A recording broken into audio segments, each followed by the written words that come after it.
Welcome to Seaside Quilting Tutorials. Today I am trying something new, taking this Christmas panel by Robert Kaufman. It's the Holiday Flourish. There are some different colorings of the same Holiday Flourish. I think this is considered the red and silver. So Miss Mary saw a picture of one turned into an apron and thought, what a great idea that would be. And I didn't see the picture that I recall, but I have been checking different patterns that I have on hand, and I couldn't find one that the panel is wide enough for the apron. So I'm going to do a little bit of experimenting. I'm going to take one of the coordinating fabrics that have the bells, and we're going to add a piece to each side. But first, we're going to square this up. And I'm using part of a pattern called Barista Apron by Robert Kaufman. And this isn't going to be exactly what I'm picturing, but I haven't decided on the pockets yet. But the basic idea of the apron will be from this pattern. So we're going to use the pattern, but we're going to have to make some adjustments in order to do that and have it come out the right size. So the first thing that I'm going to do is I'm going to cut off my selvage.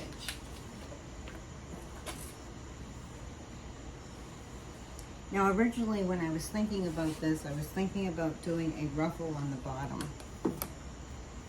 But I really like this flourish that's on here. So I decided that I'm not going to do a ruffle after all.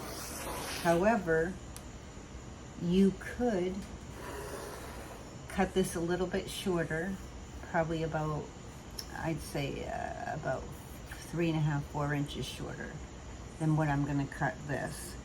And you could add a ruffle to the bottom, and that would be really pretty. But I like this flourish that's down here. I like the border that's already built onto it. So rather than take away from that, and since I'm using that pattern that has a straight bottom, I'm just going to leave it.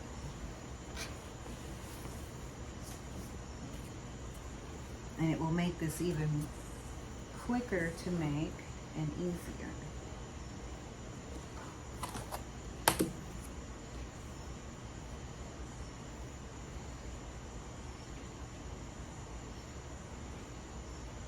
Just trying to line this up the best that I can.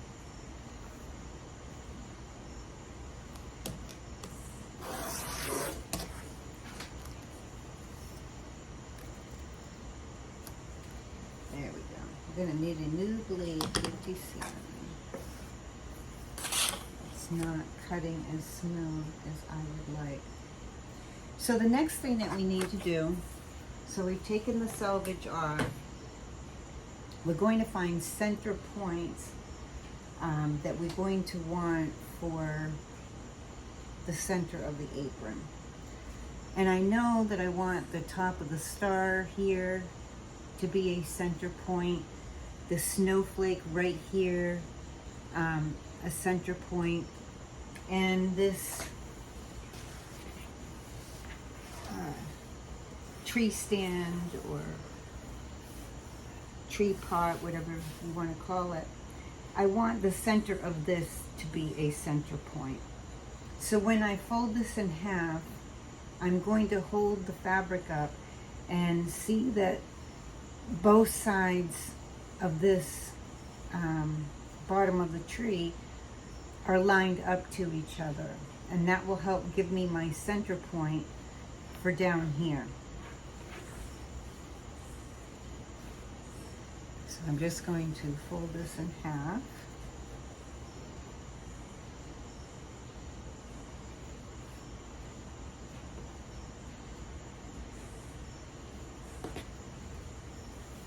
And so I just hold it up to the light and see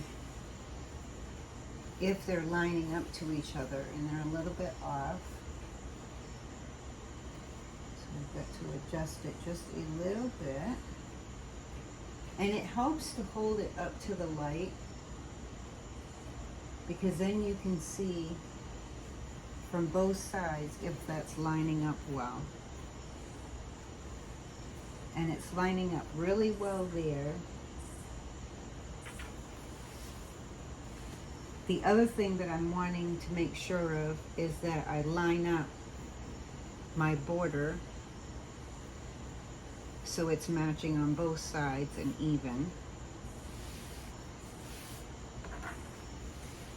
And then I'm going to go down to the top, and I'm looking, remember, for the top of the tree and the middle of that snowflake to be my top center points.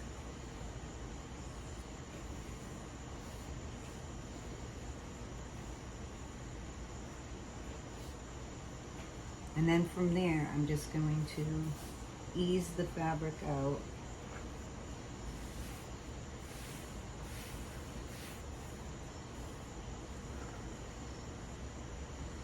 And get this folded just as straight as I possibly can, keeping my center points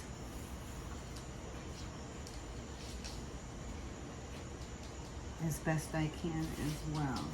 So it just takes a little fudging back and forth with the fabric.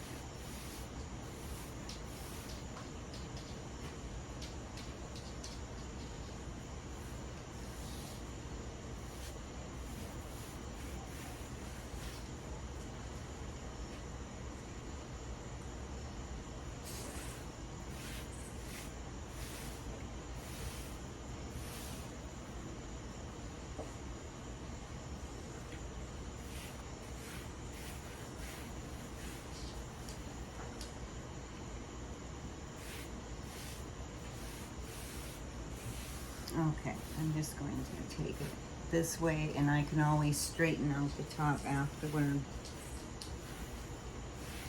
I have that bottom the way that I want it. It's a little bit crooked up here, so I'll straighten that side after. So I'm just finger pressing the fold line where I wanted everything to be lined up to each other. And then I want to fold this in half this way, but I want to be able to see what extra is sticking out. So I'm going to fold it in this direction.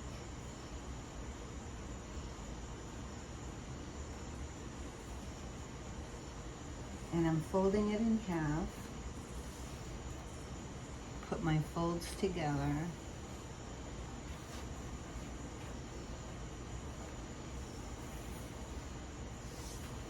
And I'm going to double check to make sure that this is all nicely lined up on the fold. And make another fold there. And then I'm going to use the two folded sides to line up on lines so I can get this as straight as I possibly can.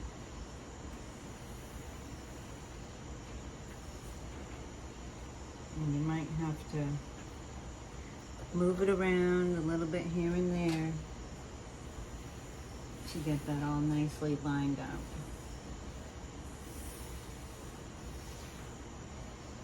Okay, so now I can see how much excess I have going all the way down, and I'm going to pick the line that is the closest to catching all my fabrics. So I'll have a nice straight line going all the way down is the goal.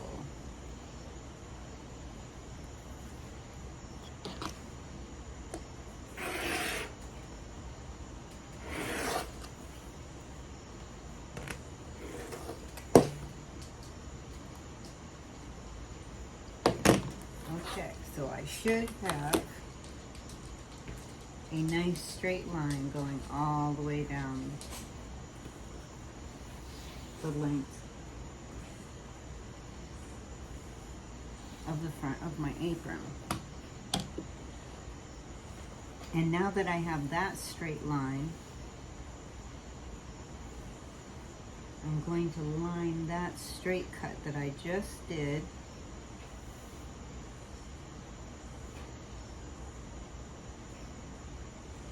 And I'm going to give that top a nice straight line as well. It was a little off. So I'm going to trim off just enough so that I'll have a nice straight line at the top. I didn't have to take much off, but just a little bit. So now it should be all straight, top, bottom, sides, everything. So I'm going to turn this so that the fold is toward me. Let me check this bottom. The bottom's off by just a hair as well. So I'm going to trim that and get a nice straight line on my bottom.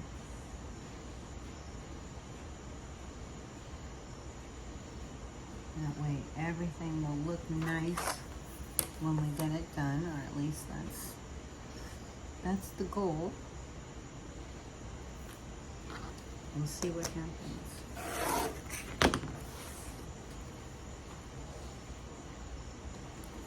So I'm doing a little bit of improvising.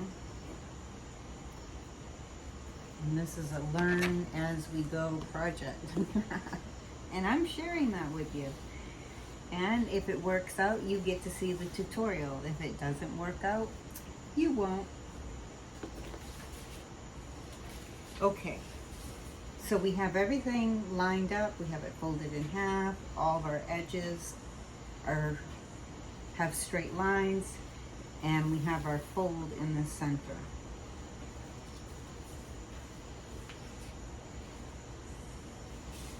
Okay, so I'm going to flip this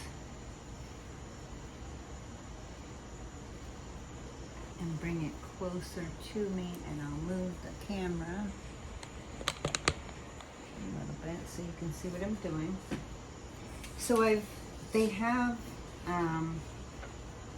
a pattern template, and you just need to cut the pieces out and then line up your straight lines and your triangles and tape your pattern together.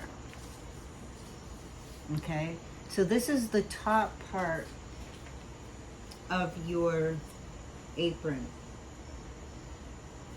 and you're going to line that up with the fold. And what you're going to see is up here, it's not wide enough. Let me see if I can move the camera in a little bit closer so that you can see that. So right here, the pattern overlaps, and so it won't be wide enough, but we're going to adjust everything and we're going to make it wide enough. So we have kind of two options in doing this. I would pin this, make sure this is meeting up on the fold really well and is nice and straight. Put some pins in. And then it tells you that you're going to add 25 inches. And then you would make your cut. So if I took my ruler with it lined up like this, and if I took my ruler and I go from the bottom of the pattern, which I will have the pattern pinned, and I measure down at 24 inches, let me see if I can, at 24 inches, I am almost to the bottom of that flourish at 24 inches, and it looks almost an inch longer. So I'm going to leave it exactly like that. And so the end of that flourish, once I have that straight line, it makes this whole thing long enough. And where I have this sitting at the top, it's about 1/4 of an inch down from the top. I could certainly scoop that up and get it lined up with that corner and on the fold and pin it. And so it might be like 1/4 of an inch longer on the bottom. I'm not even going to worry about that. I'm going to call that really good. So I'm going to grab some pins.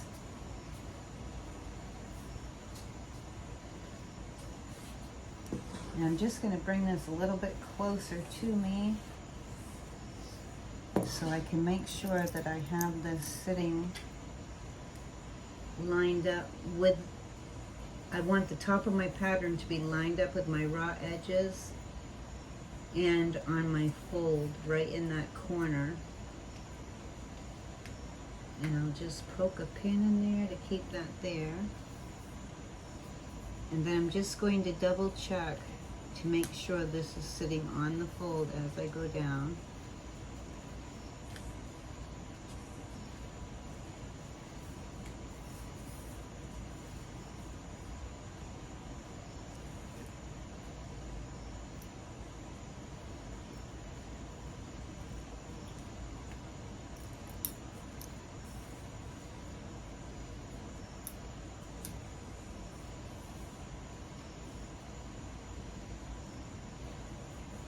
And I'll put some pins right here in the curve so it'll be easier for me when I go to cut this with my fabric scissors.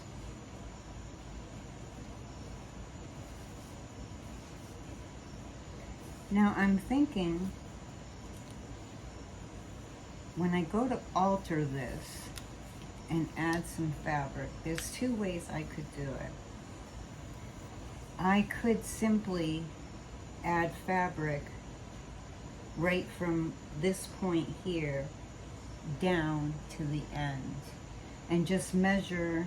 I would have to add a 1/2 inch for sewing these two, the 2 pieces together. And I could simply measure from where this bottom line is, well, actually from here down, because it's got to come out.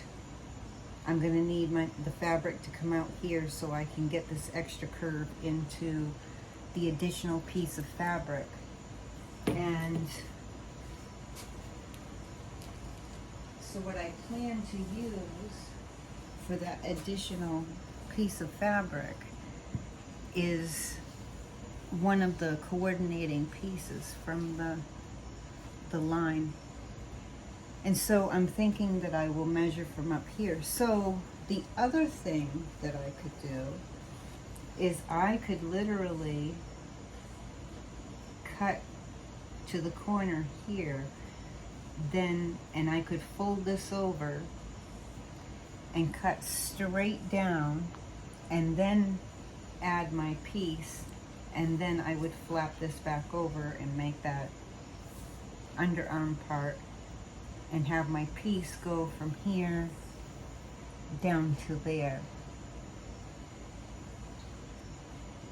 So that's been my conundrum in trying to decide which I would do. This has been sitting on my table for several days while I try to make a decision. And even though this will be cut in the other way, I think I'm just going to lay this up here and see how that looks. You're not losing a lot of the tree if you do it that way. You could add your piece from here down and have more of the tree, but then the connection of it would be way over here. See, that's my whole conundrum. I'm gonna look at it in the camera again by putting it up here. Try to get it as straight as I can so I can see what it looks like in the camera. Without it being open and stuff, it's so hard to tell which I would prefer to do. I kind of like it both ways. I like having the more white next to it.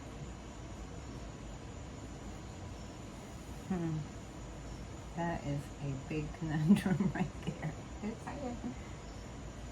And I think that was to line up for the pockets. If I was to do their pockets. So I might just improvise, and instead of going all the way over there, add a piece from here down. I get more of the white. I lose just a couple little pieces of that tree. Yeah, so that's probably what I'm gonna do, and we'll measure when we get to that point. And I'm showing you how I'm figuring this out, because I don't have an exact pattern for this. The pattern is going to tell me basic things, like how I'm going to take care of the arm here, the seams down here, all that kind of stuff. It will tell me about. However, the fact that I'm adding a piece of fabric in, this is where I have to make decisions for myself. So you might make them differently. You might decide that you do want to take this and fold your pattern over and cut your piece down to here and then straight down there, and you would add your piece from here down, and then you would fold this back out, and then you would use this piece to finish your cut out to here, so you have your full underarm. So let me bring that down even closer. So the reason that we're adding a piece here is because the panel's not wide enough. So I had to make a decision. Do I want to do it here, or do I want to do it from here out?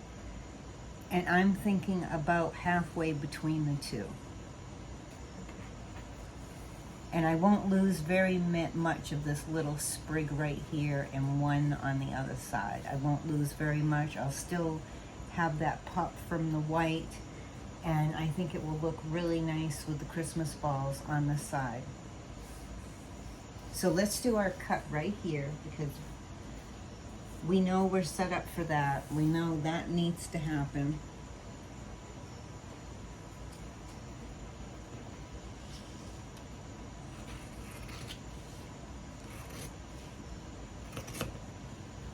And just cut as close as you can to the pattern.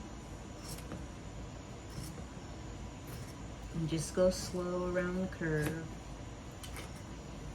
There's no race for cutting it out.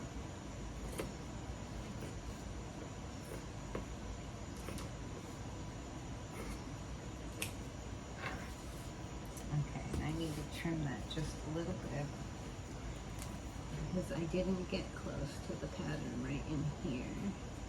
That's because this pin is kind of in my way.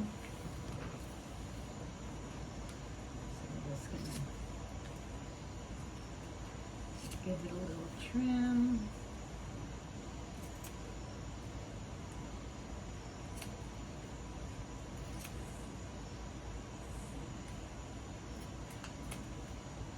definitely would like it to look nice when it's all done.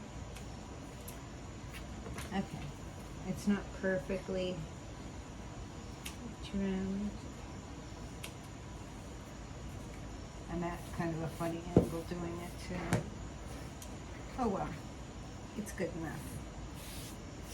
Good enough. And I probably will keep these cute little pieces that cut off, because you never know. There might be somehow that I can use those little pieces in something. Okay, so now this is where I'm going to have to do some figuring on my own. I've already got that cut. And I've got to figure exactly, I'll put that on a straight line. And I've got to figure out exactly where I'm going to want to add my next piece. So I'm figuring right about here for me. That's about, let me see. Yeah, it's almost half, well, not quite halfway. I might go just a little bit more. Sorry about that. I wanted it just about halfway between these lines here and the edge. And then I'm going to pin that out of the way because I don't want to cut it up. So I just want to get the flap out of the way. Okay. And I'm going to make a straight cut. I'm going to line this edge up because I know that I got a straight edge before.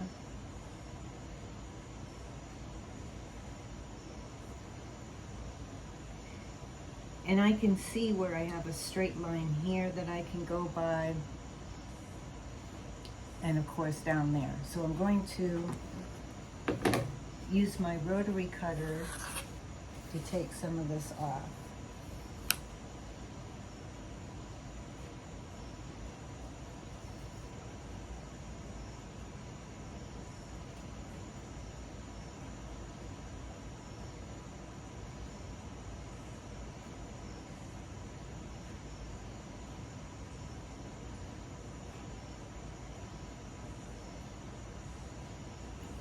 Okay.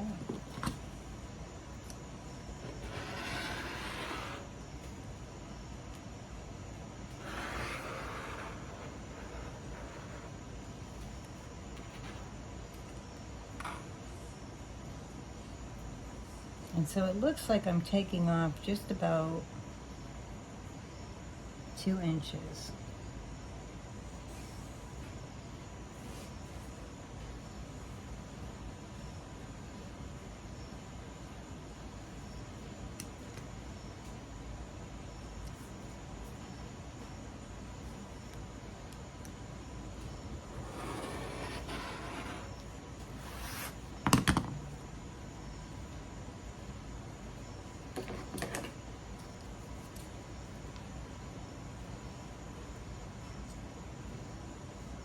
Yep, it's going to be time for a new blade soon.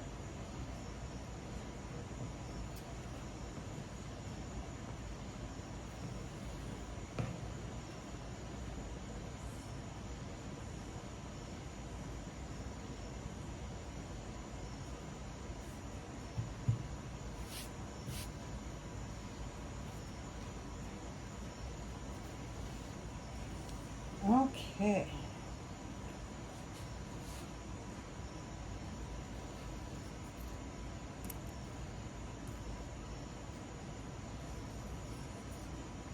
Cut off those 2 little flourishes.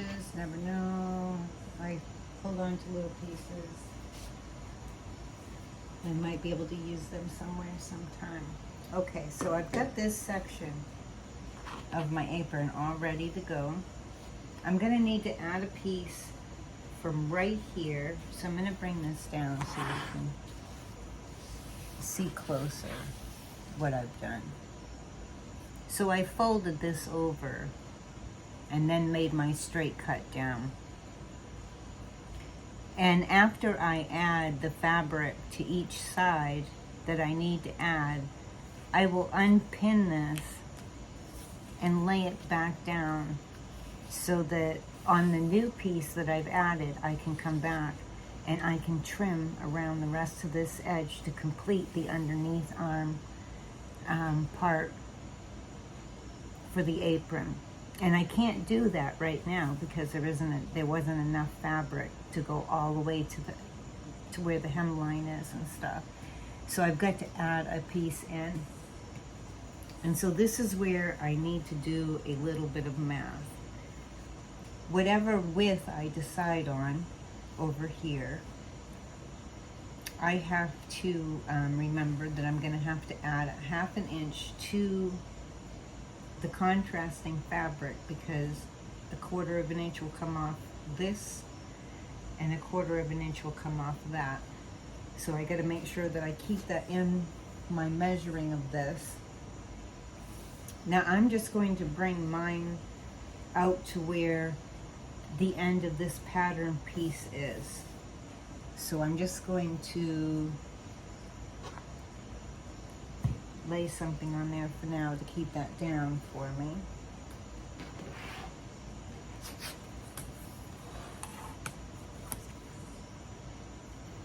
And I have to start measuring up here to right where I have to start measuring right from here, right where this little piece is coming down from the underneath. Let me see if I can get this so that you can see it better. So this corner coming down, this is where the straight part begins on each side of the apron. So I need to measure from here all the way down.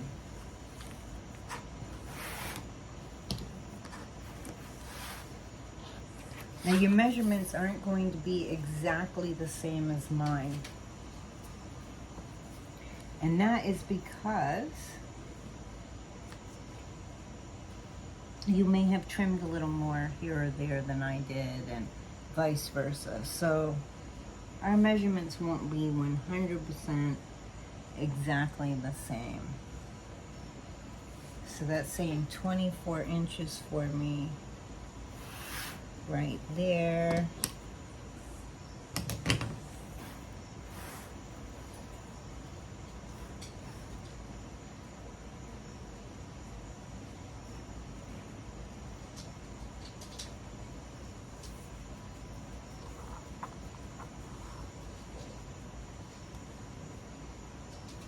So 24, 28, and 7/8 is about what it looks like. So I'm just going to go 29 inches, and I'll trim what I need off the bottom of the piece. So that's, I gotta write this down. If I don't write the measurements down, then I have to go back and measure again, and I get frustrated. So that's 29 inches. Down. Now I want to figure out how many inches I'm going to need to add onto the side, the width.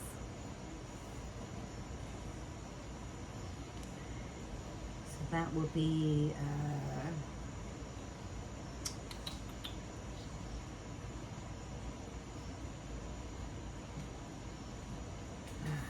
right about 5.5 inches.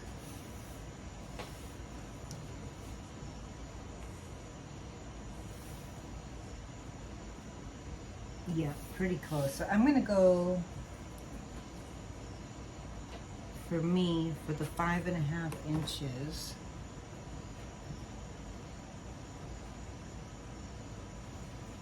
And 29 inches long, and I'll trim anything that I need to trim afterward.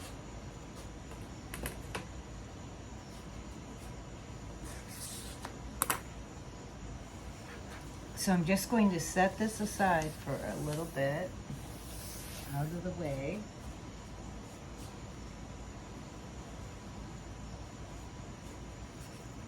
Now what I also want to do is I want to put a contrast piece down the whole length from where I'm piecing the new piece in down to the bottom.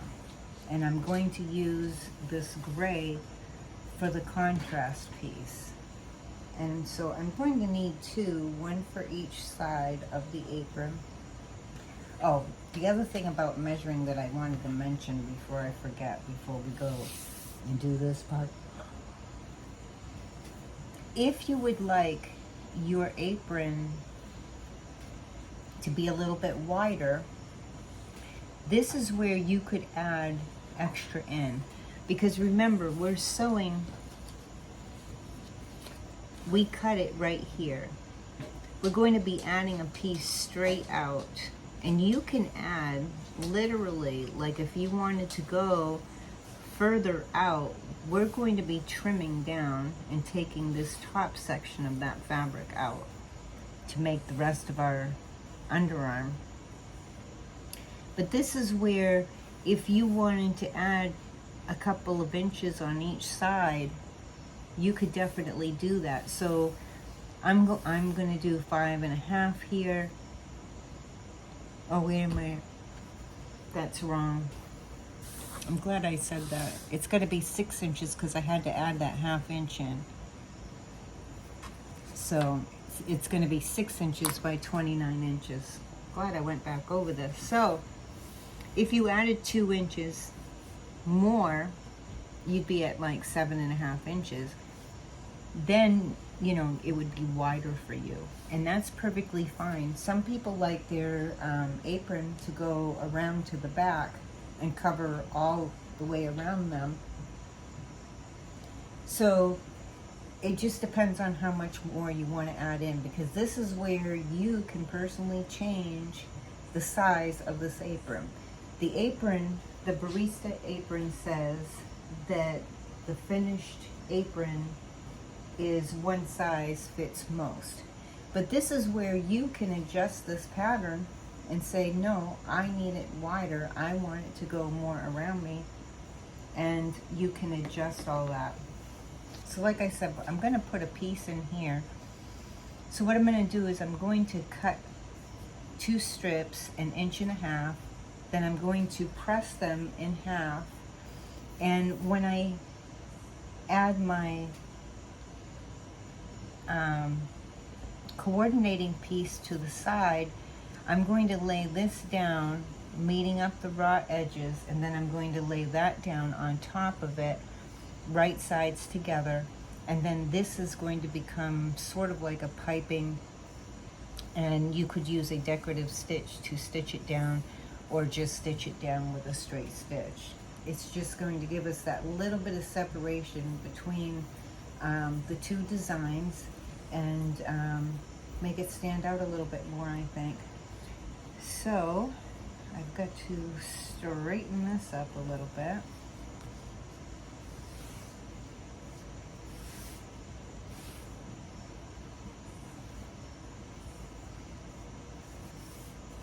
Okay, so I'm going to make 2 strips.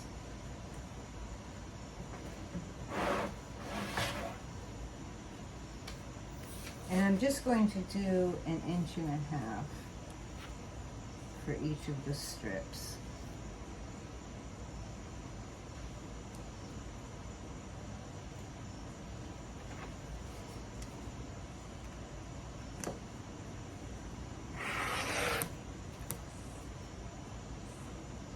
And of course I started on the wrong side, so 1.5.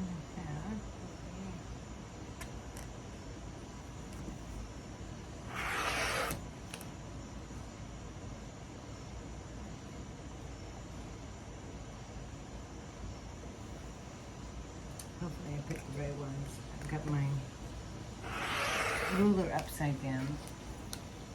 Go figure. Yeah, I think I got it. So that will be my 2 strips, and when I fold these in half, I'm going to press them in half. These are going to lay right on the edge here, and then we'll put the other piece on top and we'll sew them together, and then this will stick out and we will end up sewing this. I think that will make it cute. There's going to be a couple other adjustments that we're going to make to the pattern as well, because they use grommets. I'm not going to use grommets.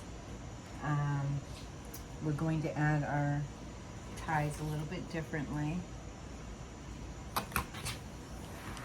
So now I'm going to need 2 strips, 29 inches by 6 inches.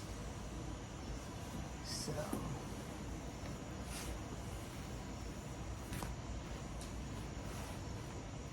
that means I'm going to need 2 strips.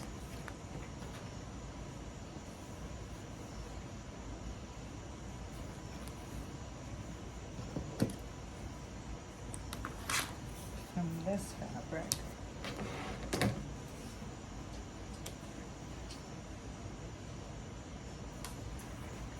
Let's try using it the right way this time.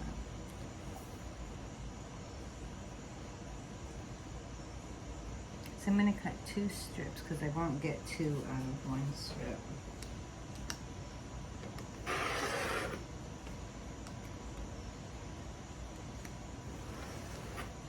So I'm going to cut these 6 inches wide.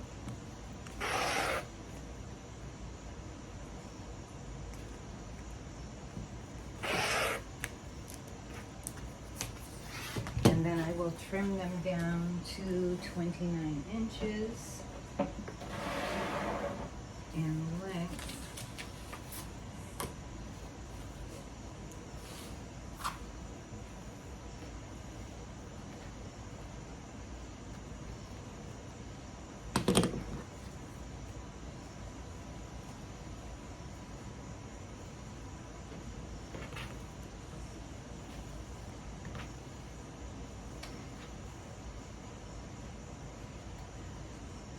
Trim that selvage off both pieces.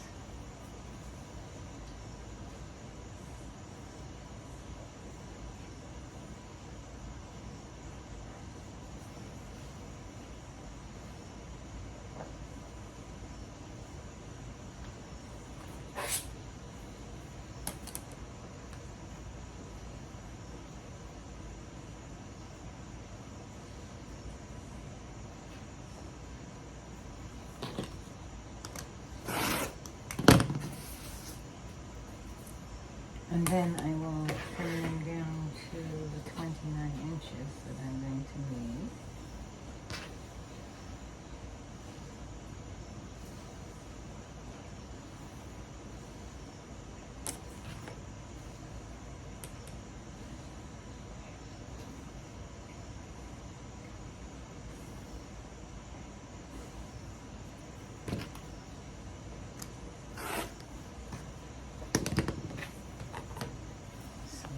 One that I need.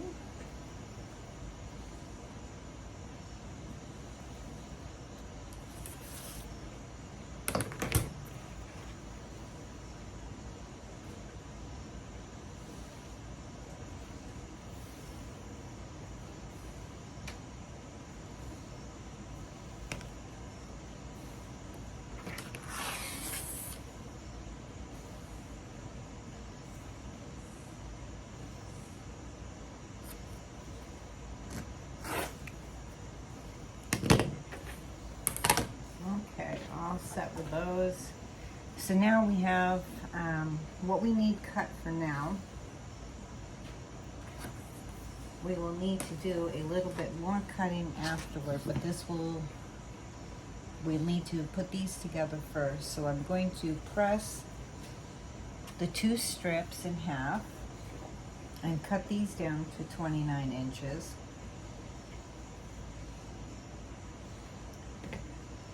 And then once, so yeah, I'm gonna fold them in half and press. Then I will measure and cut these both to 29 inches, and then we will meet over at the sewing machine and we will add these, and we will add the additional pieces on, and then we will come back and we'll finish cutting out that underarm part. So moving forward with our apron adventure, I had you cut out 2 strips of contrasting fabric, 1.5 inches, and then measure from that little corner coming out all the way to the end.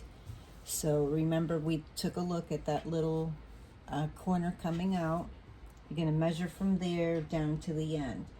Now for me it was 29 inches, but go by your own measurements so that it's accurate for how you cut everything for yourself, okay?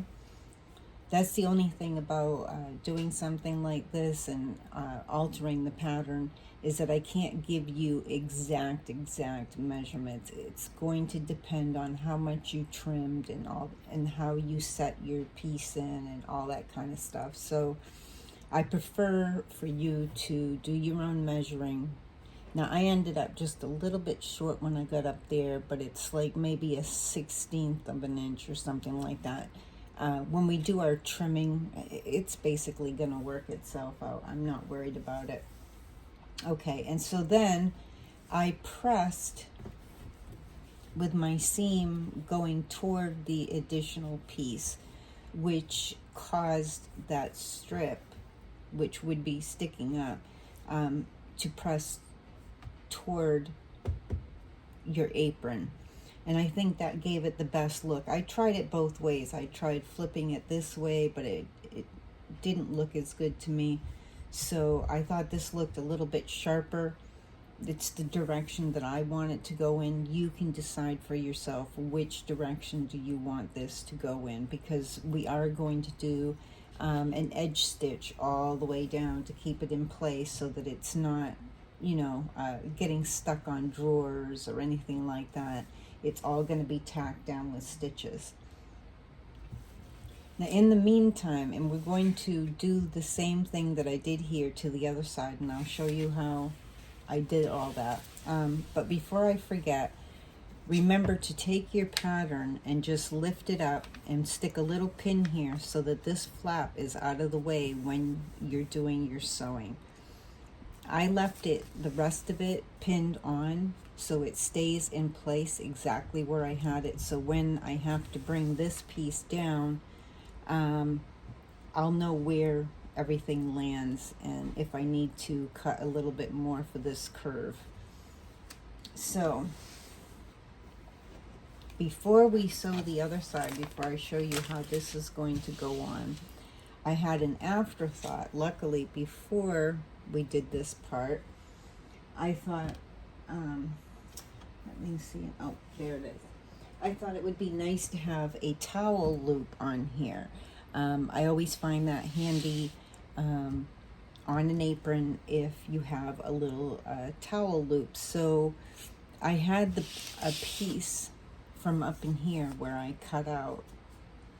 So I cut myself a 2.5 inch strip by 6.5 inches long. You just press it in half like this, and then you will open it up and you will fold each side in to the middle, give it a good press, and then fold it over one more time, and then you're going to have your loop.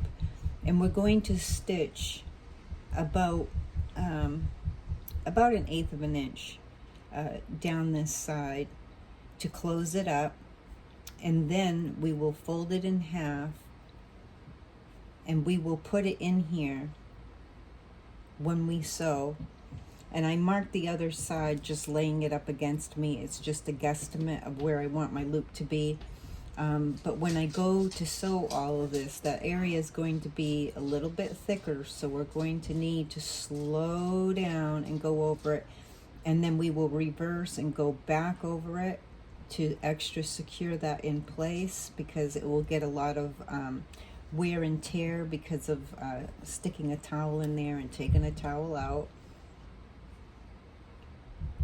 And so we will reverse over this just a couple times to secure it in and then continue stitching. So the first thing that we're going to do,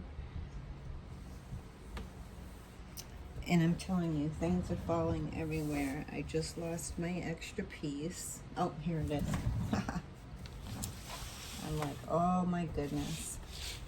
There's been a lot of thinking as I've been editing this piece to come out the way that I want it to, and changing. I'm using the base pattern of that Barista apron, but I'm making some alterations, and so that's taking me a little bit of extra thinking. So I'm going to lay this piece down, raw edges to raw edges, and you're going to do the same thing on both sides, okay? So just lay it on there for now. Line up your raw edges.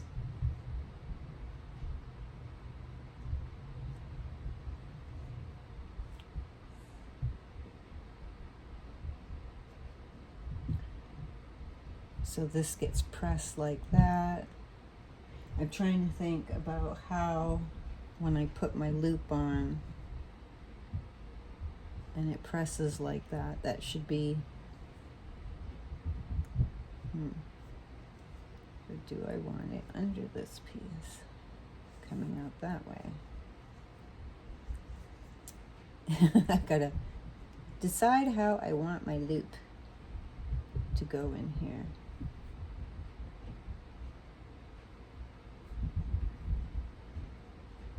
I think I'm going to leave the loop so that it goes on top, and then I can lift it up when I go to stitch this part down. That's what I think I'm going to do. So let's take a look at where my pin is on the other side. I can feel my pin is right about here. So I'm going to move that loop down to there. Hopefully that's going to be good. And I'm going to put a clip right there for just a moment to hold that in place. And I'm going to take that pin out on the other side. I don't need it there anymore. Okay. And I'm going to take my extra piece, my coordinating piece, and I'm just deciding which way do I want it to be on here. And I'm liking it better in this direction. So I'm going to put right side to right side. And I'm just going to lay it on here. And as I go, I'm going to match up my corner first with my extra little piece here.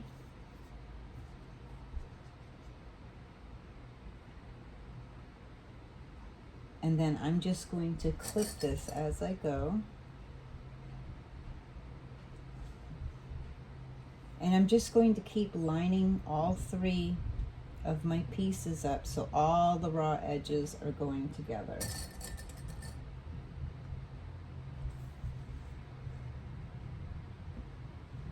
And just keep going as you go up. Just keep making sure that you have all three of your pieces, the raw edges, lined up nice and neat.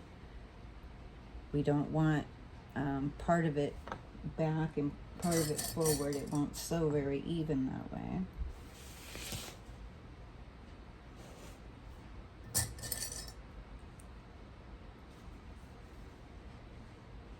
And I'm going to leave that clipped with that loop. But I'm just going to undo it for a second so I can line up the back side.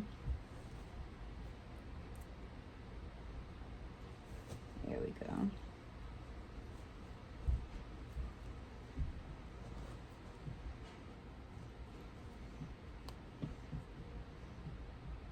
And just keep doing that all the way down until you get to the end.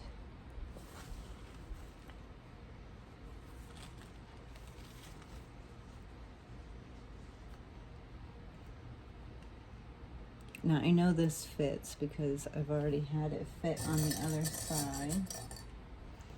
but I had to do some adjusting. So if you get down here and it looks like you don't have enough, line that corner up.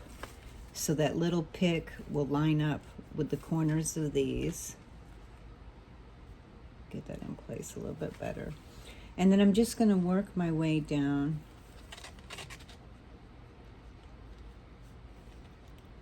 Because when you clip all from one side, it sometimes doesn't come out the way you want it to. So I just have to readjust a little bit as I go down. And let that ease up just a little bit. And it's going to work itself out. Because this will be on the bottom. The part that is a little more not lining up as well. It will, because the feed dogs feed differently on the bottom than they do on the top. So this extra will get taken up and it will sew out really nice and even. So I'm just, like I said, I'm leaving this pinned. So it's a little awkward. Make sure that you don't have your other side underneath where you're going to be sewing, because you don't want a boo-boo to happen. Okay, line this back up. Once I took that clip off, it decided to go everywhere on me.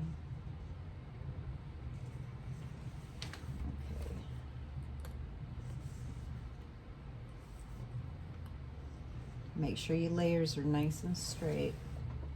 And we're doing a scant 1/4 of an inch. Well, just a 1/4 of an inch. Don't worry about, the scant part. This isn't quilting, it's just sewing. But we only need to do a 1/4 of an inch. I'm going to do a lining on this because the panel's a little bit thin. For this pattern, they were calling for you to use a little bit of a heavier fabric. Since we're not, I'm going to be making a lining for this.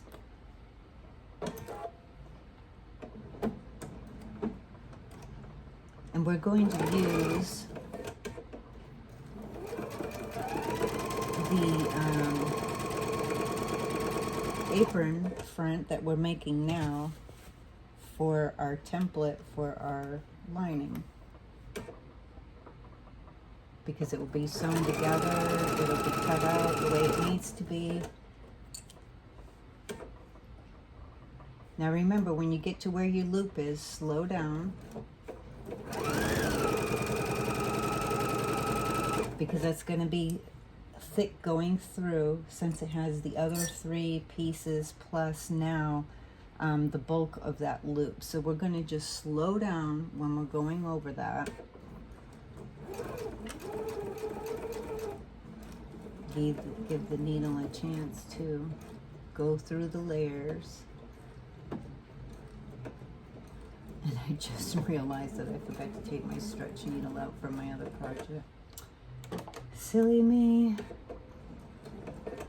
Oh, no, I guess I did. For a minute there, I was thinking that I left my stretch needle in, but I did take it out. And I'm reversing over that loop, and then I'll go back forward, and that will just lock that in there a little bit tighter, since you'll be putting a towel in, taking a towel out. It will get a little bit of extra wear, so I wanted to get some extra stitches on it. And then just sew all the way to the bottom, making sure that you keep your 3 layers or 3 pieces, the edges evened up, so it sews nice and straight.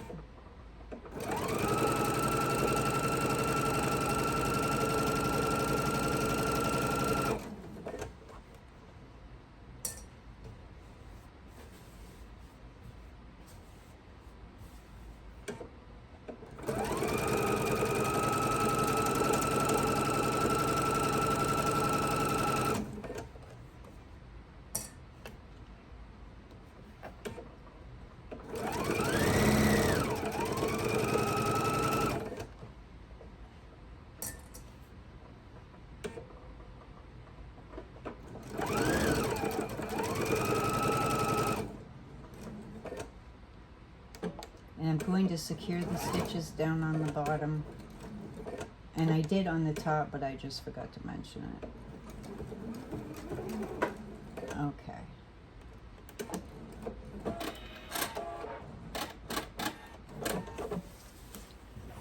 Let's see how that loop did going in.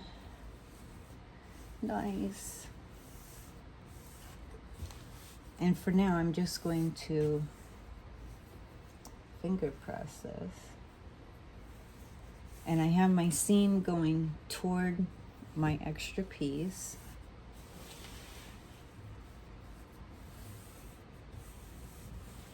And then after you finger press this, you want to check your seam, make sure it's all going in the direction that you want it to go in, which is toward this direction here. And then you're going to give it a really nice press, okay? And once you give it a nice press, we're going to stitch this edge down, just really close to the edge. Like you would do with binding, just to keep it down so that, like I said, so it's not getting caught on drawers or doorknobs or whatever when you're walking by and, you know, cause it to grab. I don't think it would, but I think it will give it a neater look if it's stitched down. When I get to my loop, I'm going to lift my loop up and stitch, is what I'm thinking, instead of going over the loop, because it will take some of the, oh, and I forgot to stitch my loop. That's good. Okay, I will fix that. We were supposed to stitch the loop and close up this side, and I think I had mentioned it, but then I got talking about something else and I moved forward and I forgot to stitch it. I'm gonna put some fabric glue in here, and that will work to hold it together perfectly fine. It's not normally how I would do it, but since I have this boo-boo, I'm just going to fix it with some fabric glue. That's gonna hold that in there just fine.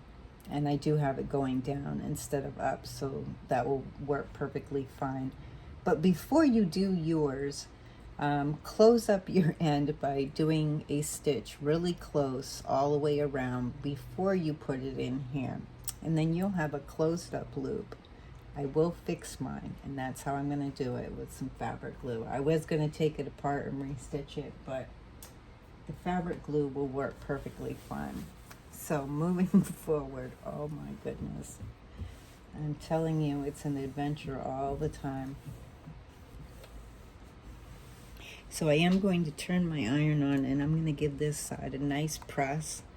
And while I'm pressing this side, go ahead and stitch on your other side.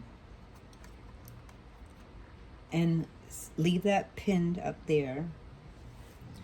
And once I have this pressed, we're going to meet over at the cutting table, and we're going to cut out whatever we need left on the top, underarm area, and then we can take that pattern off.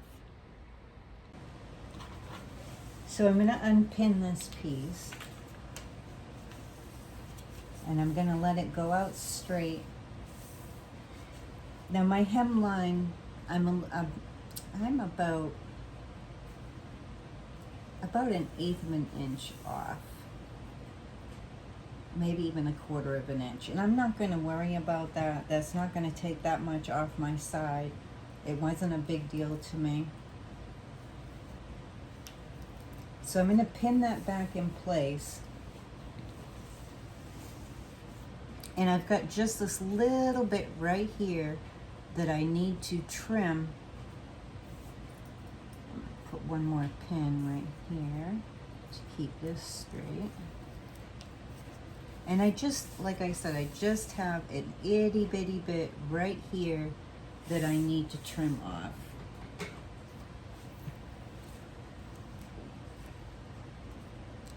And just trim close to your pattern.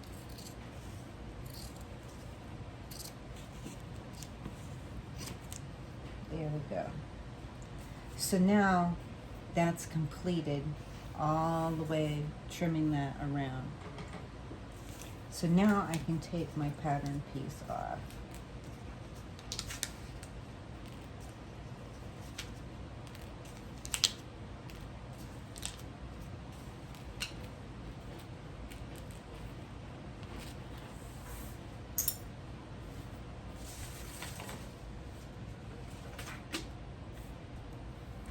Move this other stuff out of the way and we can open this up and take a look. I have not stitched down those two yet. I'm going to warm up my iron so I can take that center seam out, or center fold out, get it pressed so it will be nice and flat when we go to do the rest of the work. So I think so far it's looking pretty good. I'm liking how it looks. I think it's going to be very cute.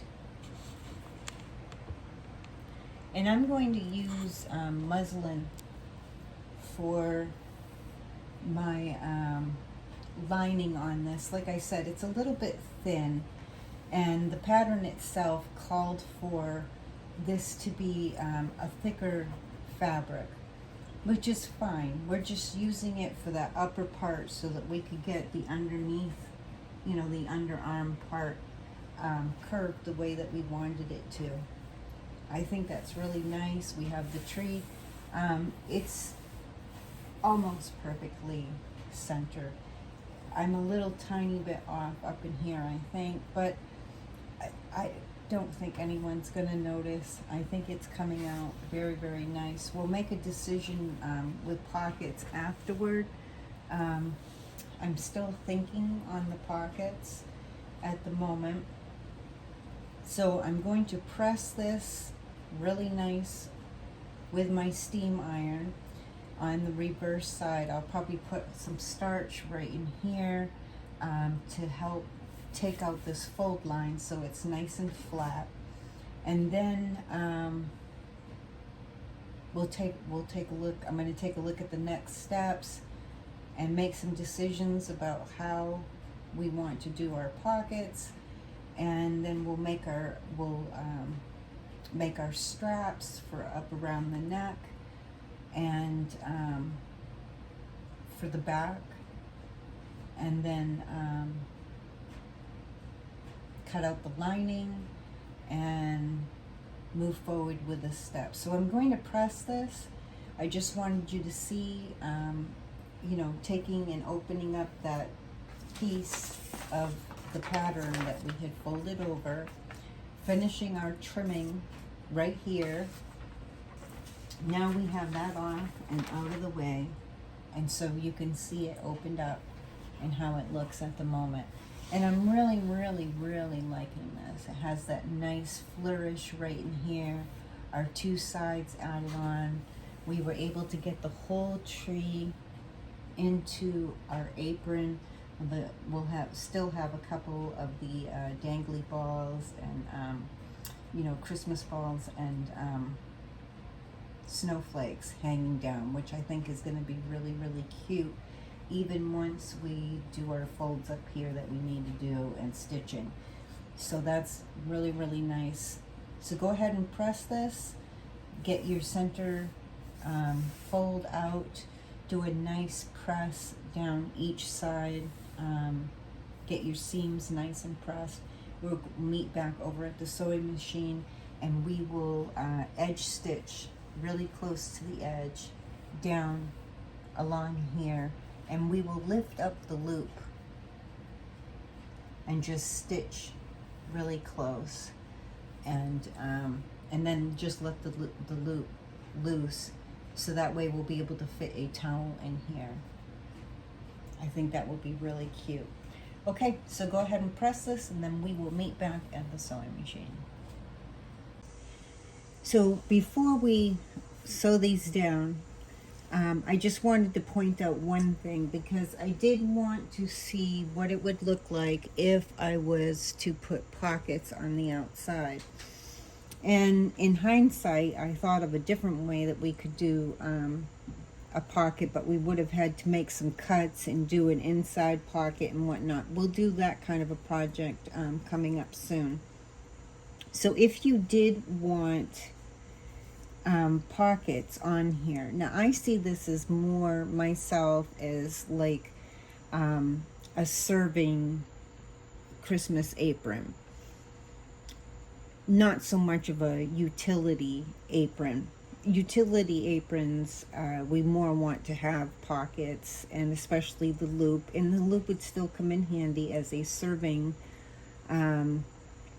dress up apron, and you could still put a decorative towel through your holder here. But the pockets, I felt like, take away from the picture. So if you was to put a pocket on each side, it takes a lot away from the design, and I really just don't like it. But if I wanted to have pockets, I would definitely want them to tuck under here, the raw edges, once they're made, would tuck up under there, so that when I sew this part down, it will be a nice clean finish and would end up looking really, really nice. So if you did want to do your pockets, you would need 2 pieces for each side. So that would be your lining, and you could do a different, you could do one color on the outside, and then maybe use this fabric on the inside, or vice versa, or you, however you would want to maybe do them. You would take, I had cut these at 7 inches wide by 8 inches tall, thinking that if you wanted a utensil or something like that to stick in there, you want a little bit of depth. You would put right sides together. You would sew across the top, down this side, and across the bottom. Leave this open. Then you would turn it so that it's right side out. Make sure all your seams are all pushed out really nice, and do a nice press. Then you would take your raw edges on this side and you would tuck them up under. You would have already marked, now the pattern said 16 inches from the top of the front, and this was before they completed doing the neck part with the next steps. I went down a little bit lower. I went about 20 inches from the top, where it's not finished yet. It's still raw edges. So I went down about 20 inches. It looked to me like it would be more of a comfortable fit for the pockets. So you would just tuck this side under after you've made them. And when you sew straight down, lift your loop up, sew straight down. And then when you have this whole strip sewn, come back and go across the bottom and up here and secure your stitches up in here. So when you're putting things in and out, of course this would be finished because it would have been sewn together. But I decided no, I don't like the pockets on there. I like having the whole picture there. The towel loop will definitely come in handy. So if you needed to wipe the edge of a dish or your hands while you're serving, I think this would be a beautiful apron for a Christmas day after you've made the meal. Quickly put this on and serve the food, and then you don't have to be worried about being dressed up, because you'll already be dressed up in your pretty apron. Okay, so the next step that we're going to do is we're going to stitch down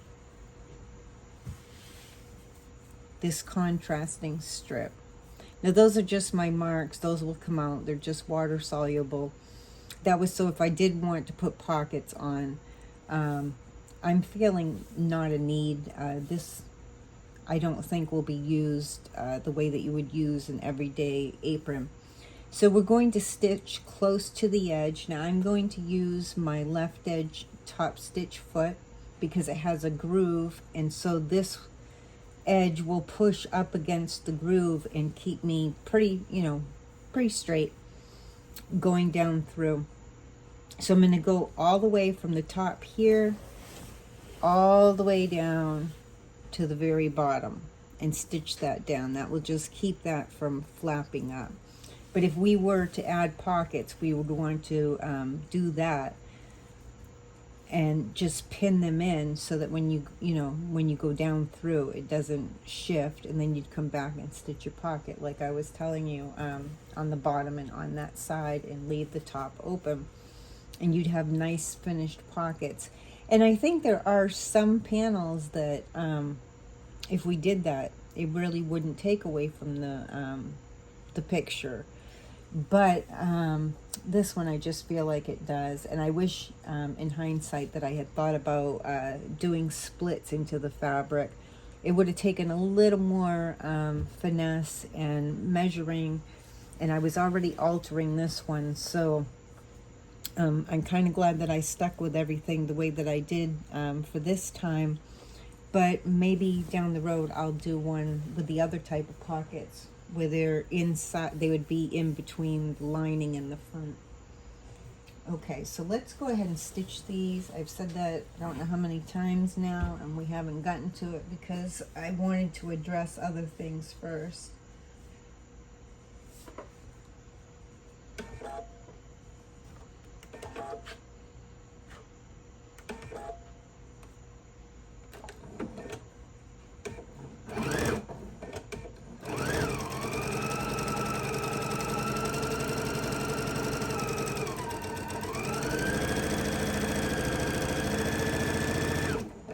Now when I get to the loop, I'm just going to lift the loop up out of my way and hold this down with my fingers so it stays straight.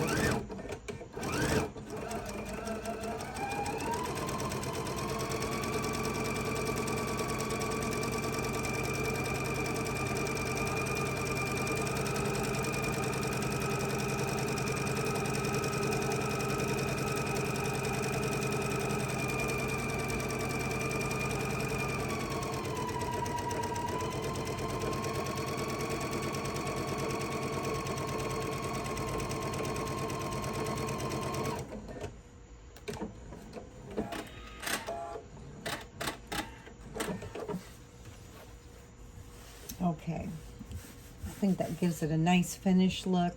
By lifting up your loop, now your loop can go both directions, and when it opens up, it's not like tied down more over here. If you would have sewn it down on top of this, then you would have only had this much loop.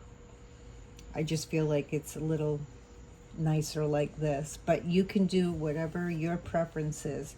So go ahead and stitch down your other side the same way.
That's how I sew my binding too. Anyhow, we have those stitched down. Now the pattern, I did follow the pattern for the next part, which is doing the neck. And then we're going to make the neck straps, and we're going to make the straps for the back so that you can tie a bow in the back.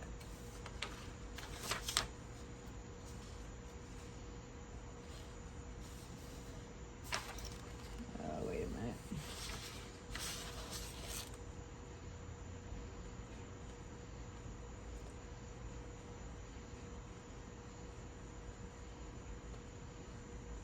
Okay, so we're going to fold it down 1 inch. So let me get my pressing mat over here.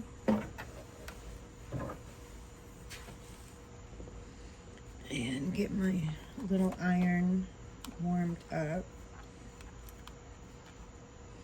I should have done that ahead of time. And this is a good time to use a seam gauge. It's a nice handy tool, but you could use a ruler as well. This is just kind of handy, and I'll show you why. I'm going to flip this upside down.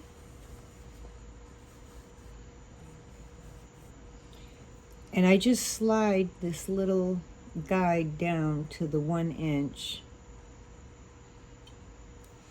And then as I fold this down, I can push those arrows up against the bottom of the fabric until my line that I need to measure at, that the fold is right there.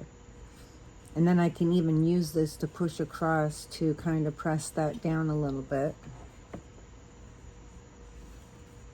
And then you just measure as you go along to make sure that your fold is staying at the 1 inch.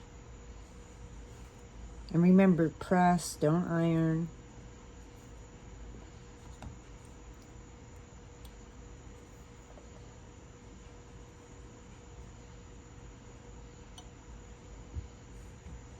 Okay.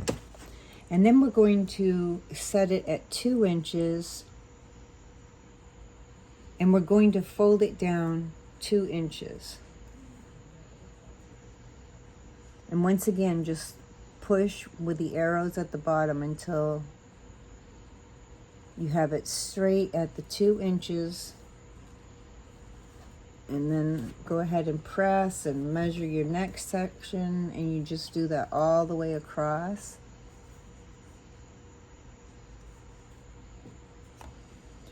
Now I am going to lose that pretty garland at the top. I was hoping I'd be able to keep some of that in there, but oh well.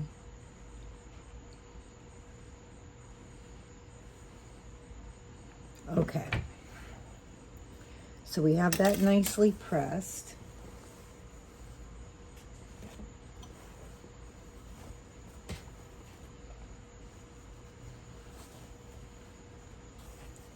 So we're going to sew 1/4 of an inch from the top straight across here.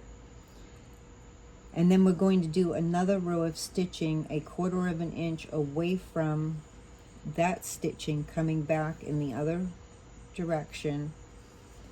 And then we will stitch 1/4 of an inch from the fold underneath using a 1/4 inch foot with the guide on the side.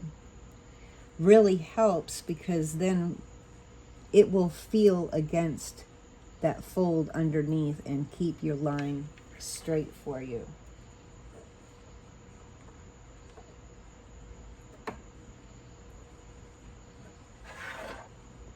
And you don't have to do 2 lines. You could just do 1/4 of an inch from the fold, and then do 1/4 of an inch down here, and that would be good enough. They just have in the instructions to do 2 sets of stitching. You can choose if you just want to do 1 or if you want to do 2.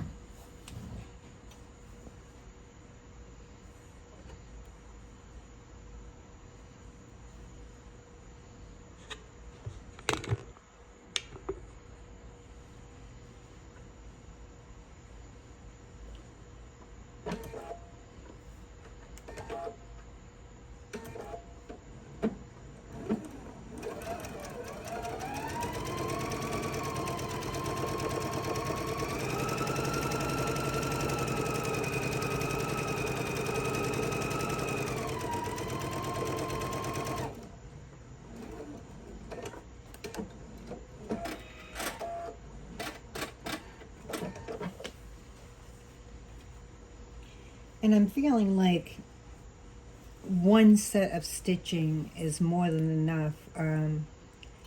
If it would depend on the apron that I'm making, I might want the double stitching just because it would be prettier or keep it sturdier. I'm liking just the one line, so I'm going to stay with the one line. But you can do double if you want and follow their instructions.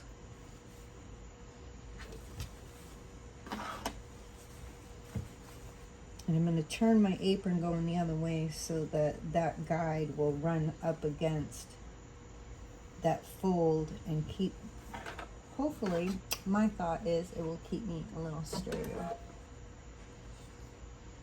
But we'll see. You know, actually, I'm gonna mark it. I'm not feeling overly confident about that. So I'm gonna turn it. Whoops. Getting stuck over there. And I'm going to use my water-soluble pen.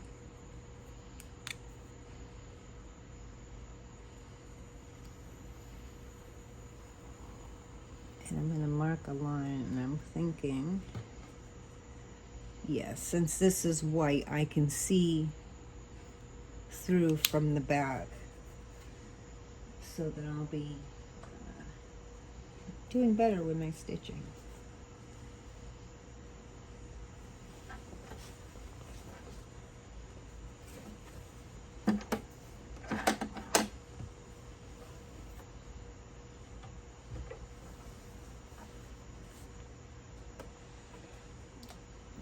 See that a little bit better for me, so I'm gonna follow that line.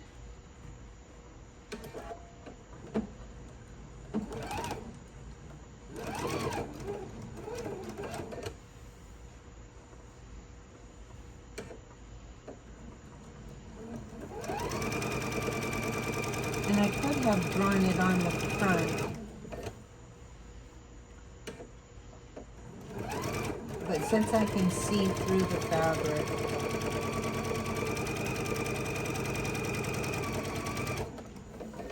it should be fine.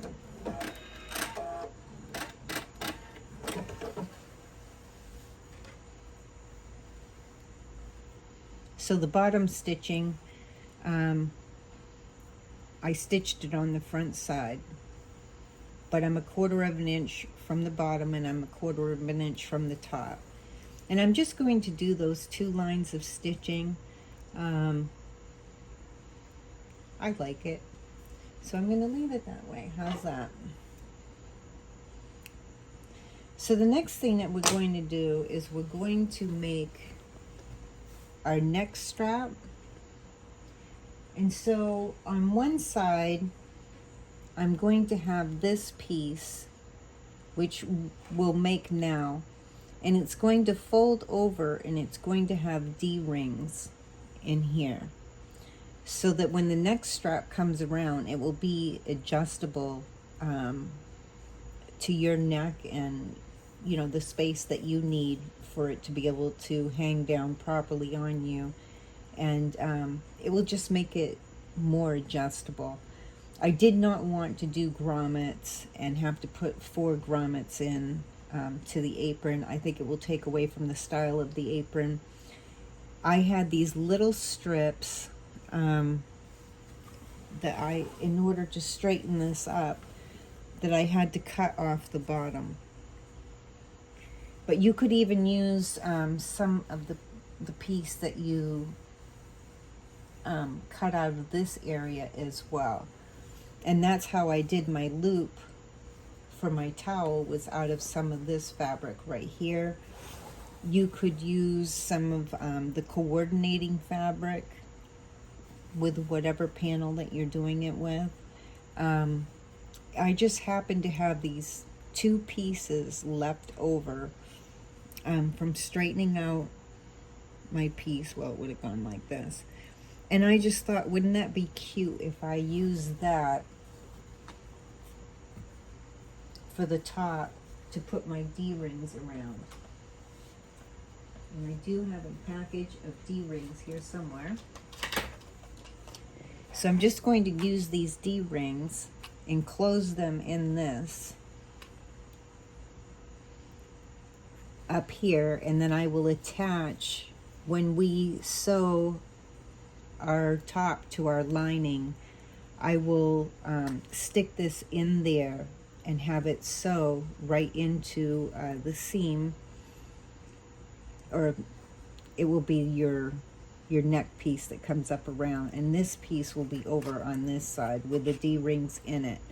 And then that way, no matter who puts the apron on, they can adjust it to however long they need it for their neck. And I kind of like the adjustable ones.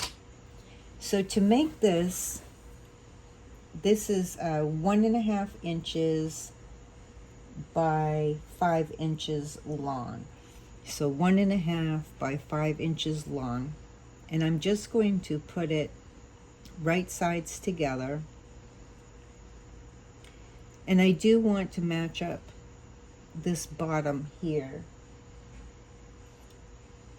So I'm just going to put a little pin right there.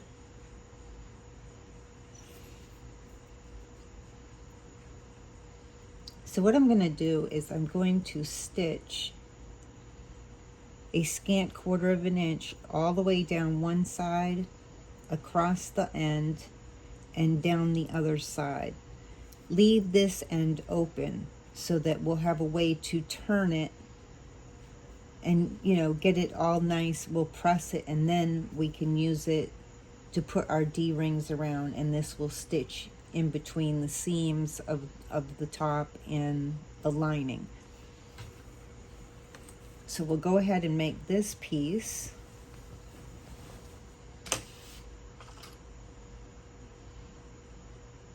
Whenever I can use a part of the project more into the project, I try to do that.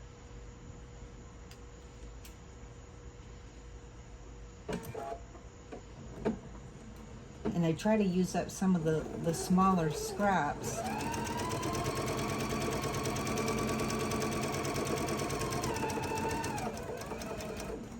that typically would just end up thrown out.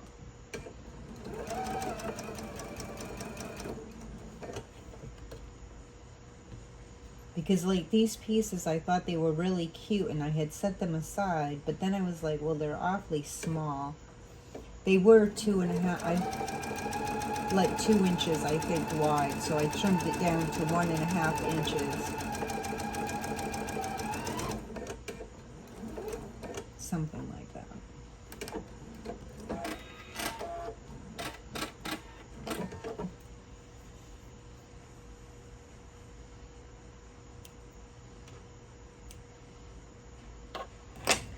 Okay.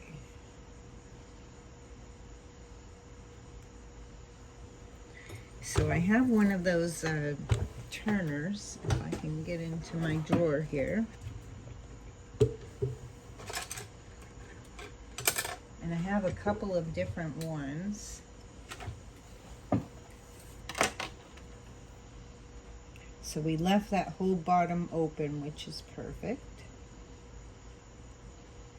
And I'm just going to slide it onto the tube and push it down through the other side. Now you could do it the old-fashioned way where you put a pin in there and push the pin through and then pull, and it will pull it out. Now I have also what they call, so the tube was like this. I'm not sure if I got that on the camera, but I'm going to be doing it for the straps for the back too, and I'll make sure that I get that in the camera. I'm sorry about that. So once I have that turned, I'm just going to take, and you could use a dowel, you could use anything. I just have this thing that's called the purple thing.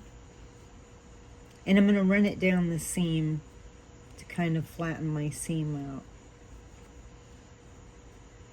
And push those corners out on the bottom.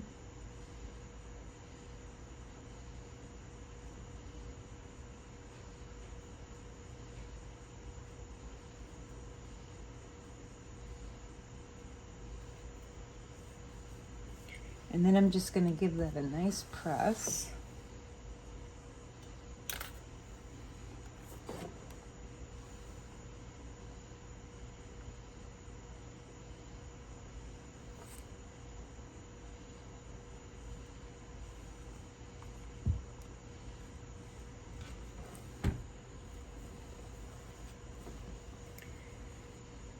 So then,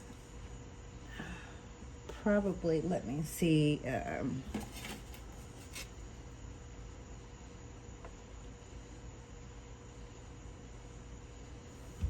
oops, whoopsie.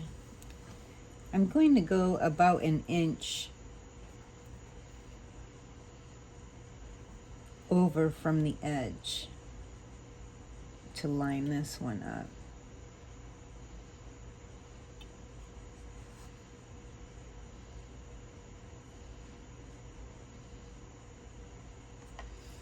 And so we're going to pin it once we have it an inch over. We're going to pin it in place. Now I'm going to put a pin way at the top or at the end where the raw edges meet up. And this isn't a raw edge anymore, but that's okay because we're going to be adding the lining and then we'll be pressing it. So we're going to, we need both ends up there. But what we're going to do first, we've got it pinned in place. And we actually could have left this end open, but it just made it easy for me to turn it.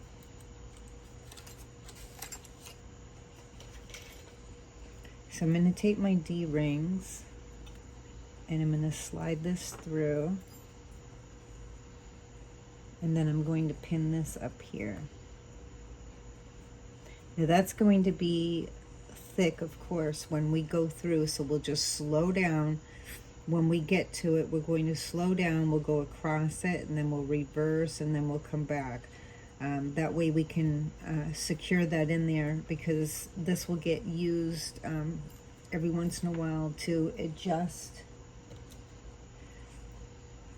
And I'm going to put another pin down here because I want to keep those D-rings in place out of the way so that they don't get near the sewing area at all. Because this will be, we're just setting this up, but this is going to be on the inside of the lining.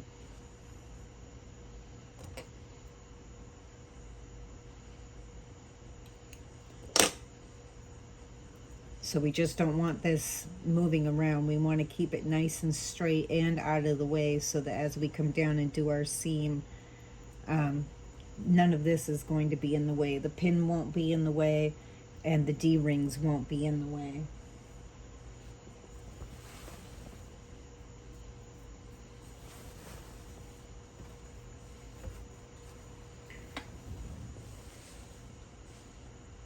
So now, for the next strap,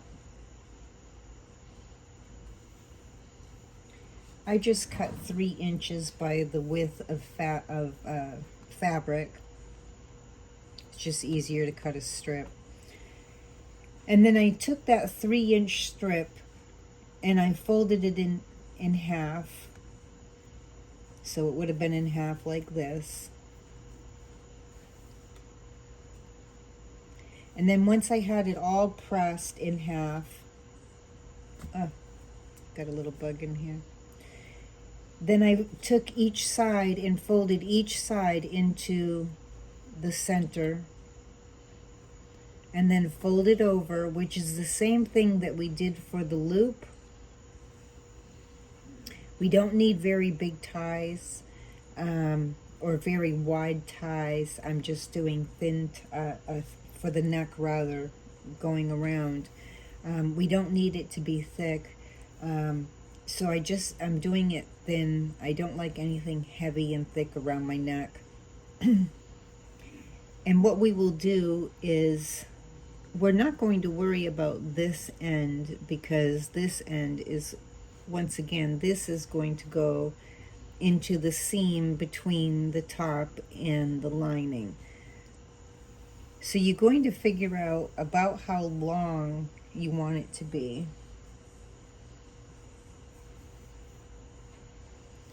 So I just put it around my neck. And I'm actually probably going to use most of this.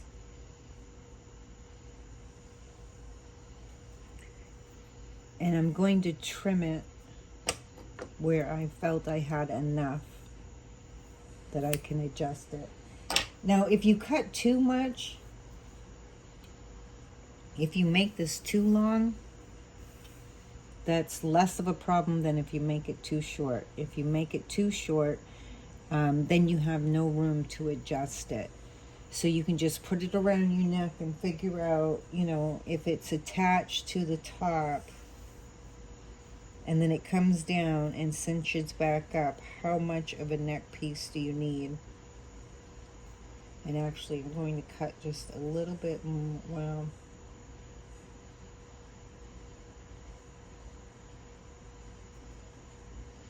I'm going to leave it. Now on one end, we are going to fold it down 1/4 of an inch and then another 1/4 of an inch. And we're going to stitch across that.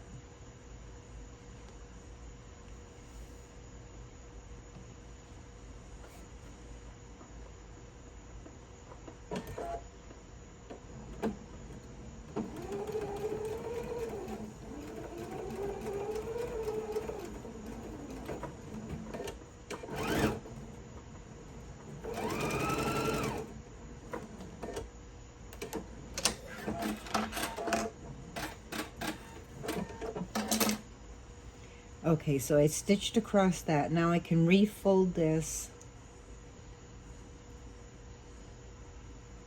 And I'm going to trim those extra threads off.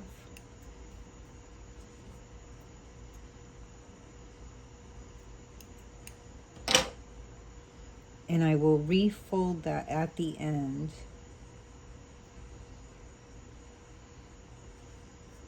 And give it a good press.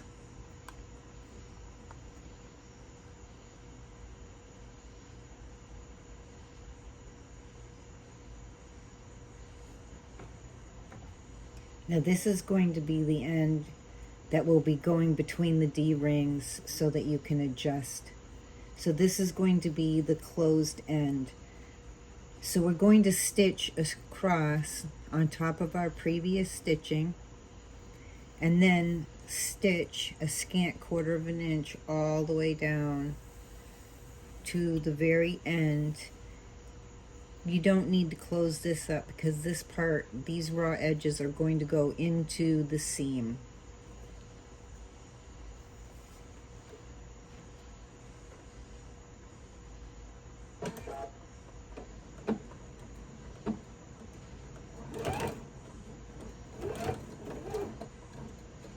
And just go slow because that is thick. And then pivot around.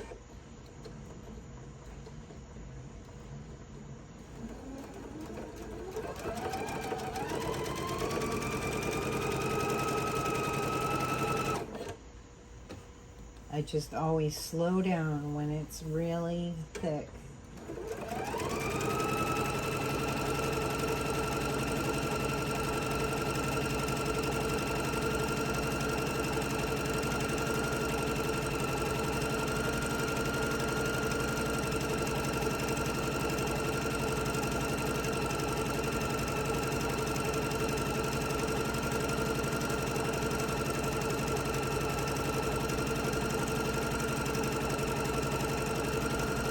Probably need to trim just a little bit more off this. I think it's going to be too long.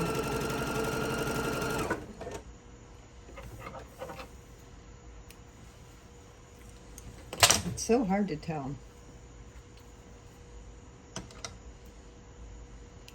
But like I said, if you cut it too long, then you could always trim this off and roll it back in and stitch across, and it would be secured.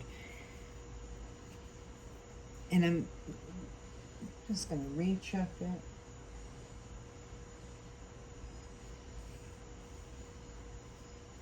Yeah, well, it looks long when you're sewing it, but it's not all that long. And I do want to leave room for it to be able to be adjusted. So now we've made that. So we're all set with that. And we're just going to set that aside for now.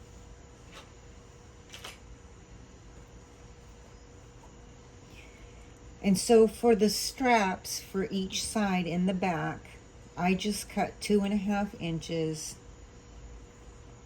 by the width of fabric. And I like long ties in the back. And I'm thinking, well, you know, if they hang, and then I like to do a big bow and I like it to hang down. But if you want these shorter, you can definitely make them shorter. So I'm going to do the same thing that I did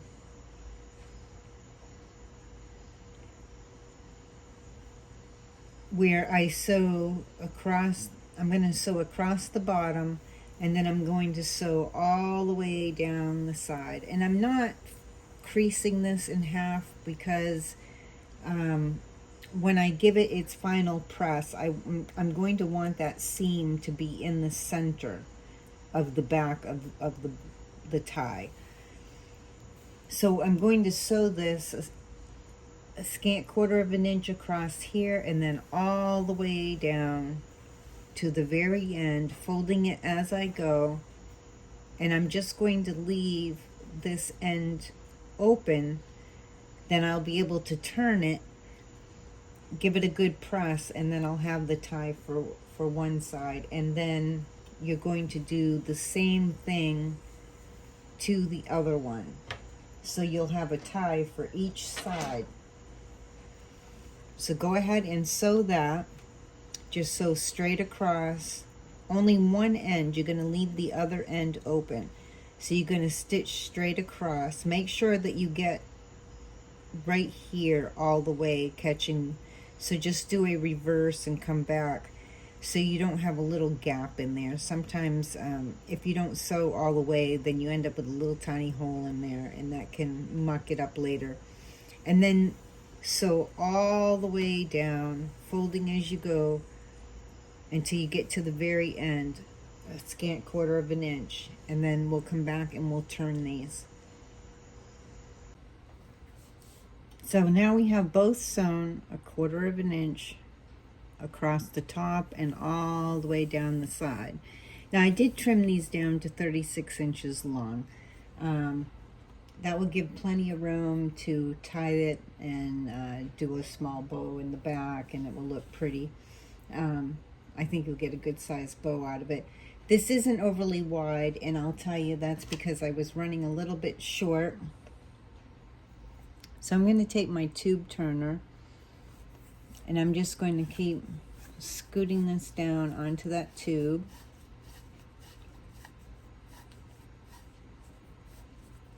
These are so easy. So much easier than having to put the pin on the end and then fish it down through. That took a little longer. It worked, but it took a little longer to do, so I really appreciate whoever invented this. And once I get it going, it works really well. So then I just press my, well, press or push rather, my dowel through. And if it gets too bunched up, just move some back, and then it will move a little easier again.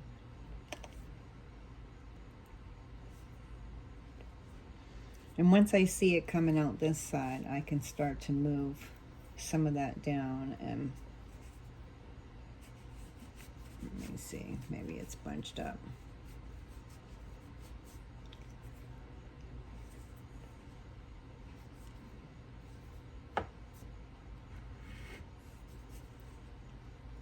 And then just pull it through the other end.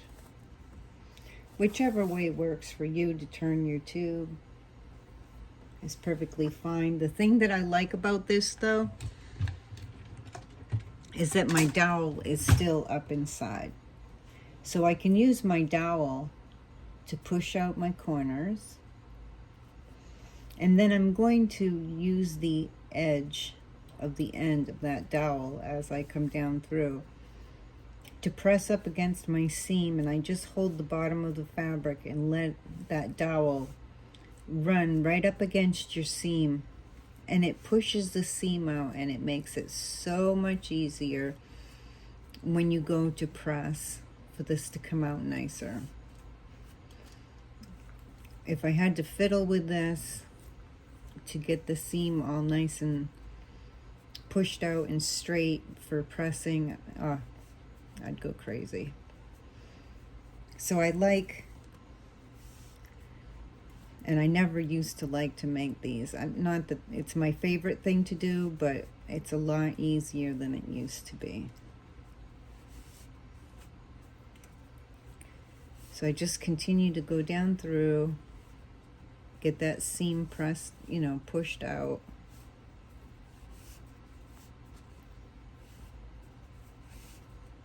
Like I said, I did trim these down to 36 inches long. Okay. So now I'm going to give this a nice press on both sides so it will have a nice finished look. But it's so much easier now that I pushed those seams out for me to just be able to iron it. Usually I make my straps probably about double this width, but this is going to be perfectly fine. It's going to work just as well.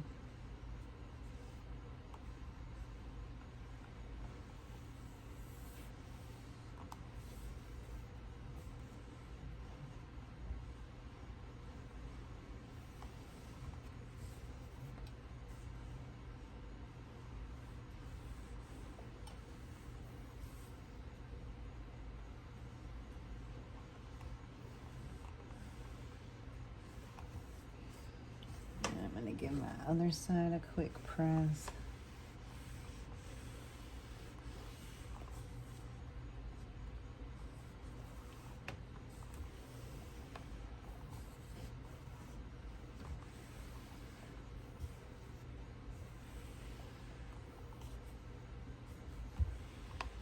And there we go. So we're just going to set these aside for now. We're going to take our top, and we're going to cut out our muslin, which is going to be the lining for the inside, and then we'll come back, we'll pin the ties on, and then we will pin on or clip on the lining. And then we're going to stitch it, flip it around, pull everything through, and give it a nice press. And then we're going to stitch all the way around on all the edges so that we can secure it so it's not going to be coming apart. And then we'll be all set. So let's meet over at the cutting table. We are now on the final steps of our apron. It's going to be so exciting to see it all done.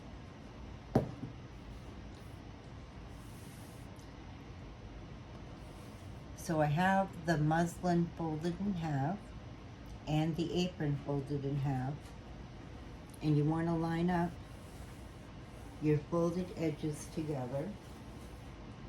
Make sure that all your raw edges are lined up all the way around. And then you'll want to pin. You don't need a lot of pins, just a few to hold everything in place while you cut.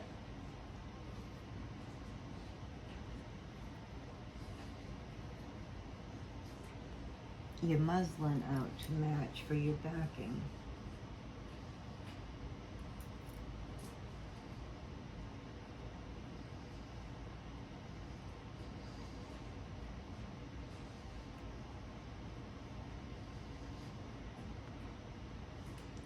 So pretty much like pinning a pattern to fabric, and we're using the apron as our pattern.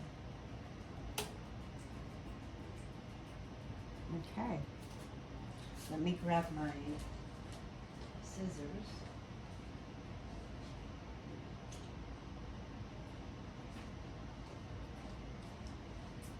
I forgot my fabric scissors over at the sewing area. So you're going to cut straight across the bottom, up the side, and around the underarm. As close to your apron as you can, but you don't want to cut your apron.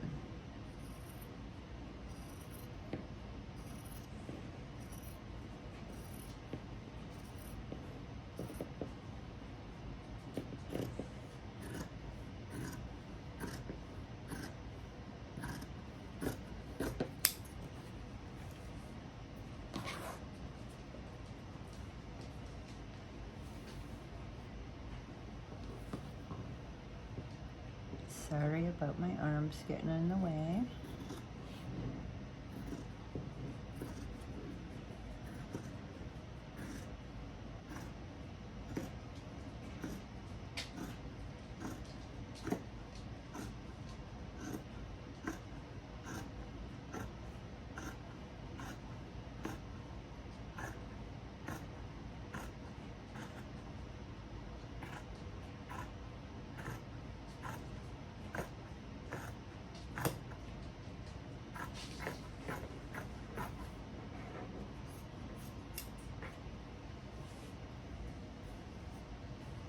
Okay.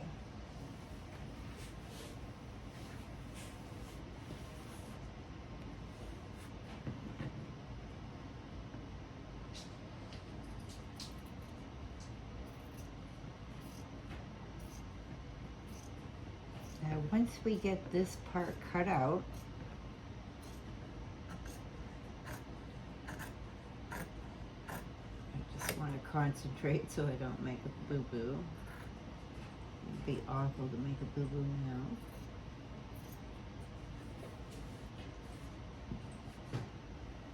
And you'll also want to cut across this top. Make sure that you don't cut your apron here, because this is where we've already secured our raw edges inside. So absolutely don't want to boo-boo here. Okay.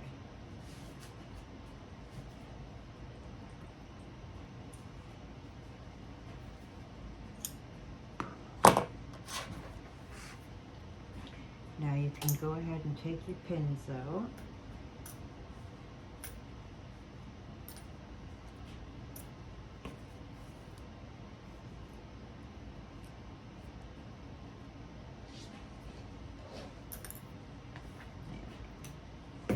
Keep your pins handy, we're going to need some of them.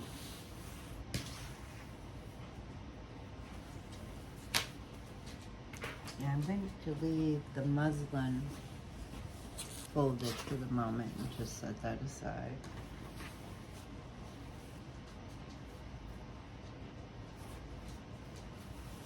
Open up your apron.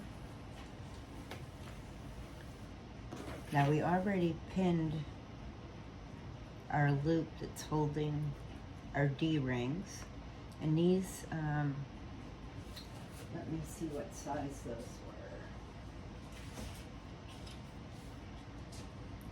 were. Okay, so those were 1-inch D-rings that I used, which is perfect because that's the only size D-rings I had on hand at the moment. And so I ended up making these 1 inch as well.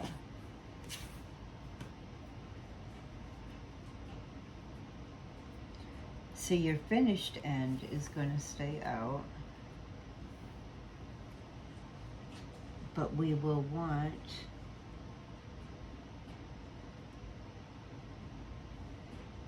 the raw edge to match up to the raw edge at the top. And the same thing about an inch over from the edge. And this is that loop that's going to go up around your neck and then go through the D-rings so that you can adjust it. But we're going to take this and we're going to kind of fold it up a little bit.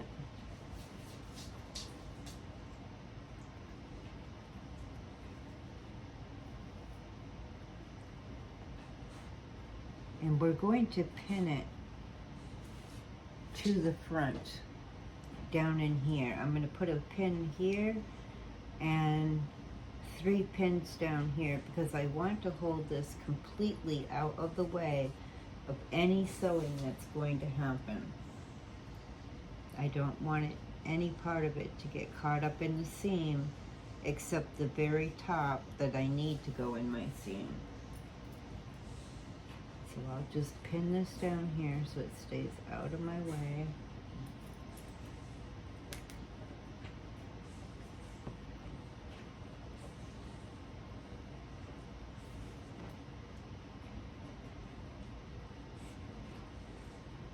Okay, so that's all secured for us.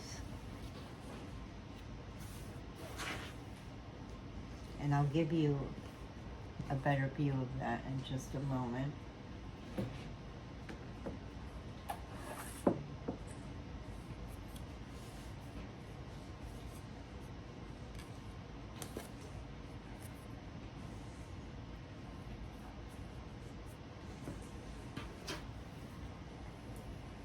So the same thing with my ties.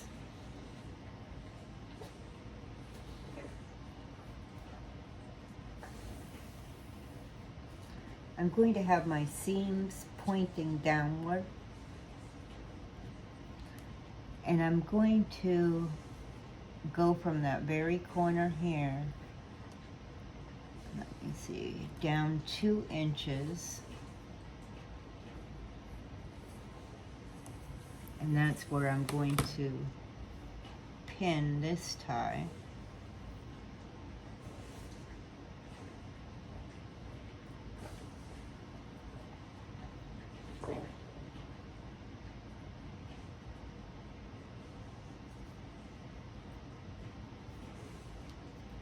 And then the same thing, I'm going to pin it over here so that it's out of the way of any sewing. And then I'm just going to fold the other parts. So once again, I will pin this here so it's out of the way.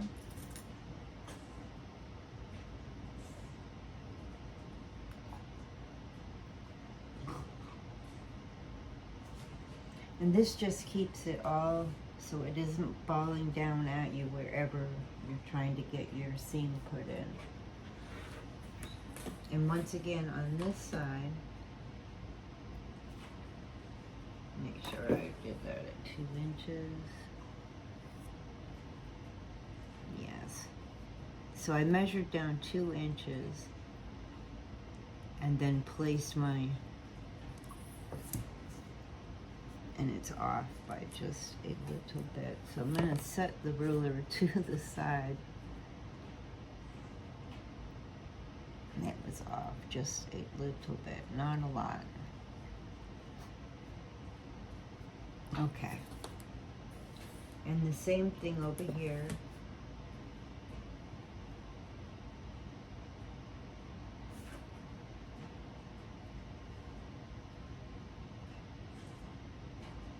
So it's going right below the 2-inch line. So the very top of this tie is right where the 2-inch line is.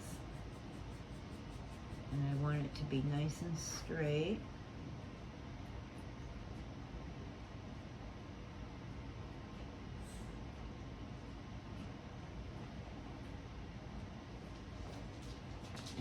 once again over here, I will fold the tie up.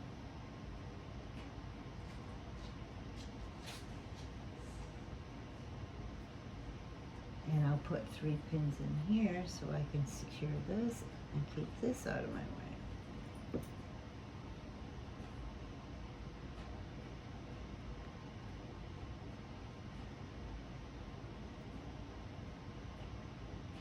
Believe it or not, we are almost done.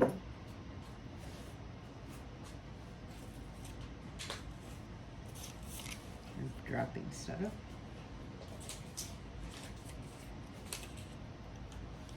Okay.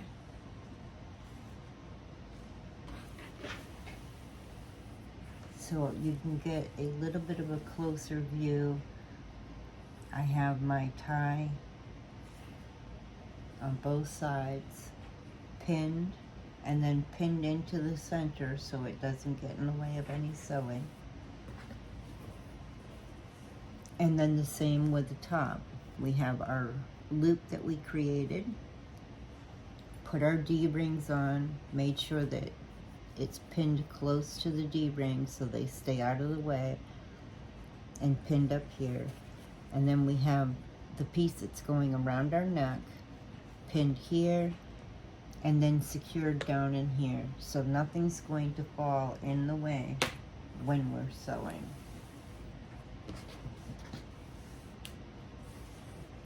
So we want our top to be right side up. And with the muslin, it's not really going to matter. But I put what was the top side of it to the right side of the apron top. So now I'm going to match up my corner here. And I'm just going to use clips around for this.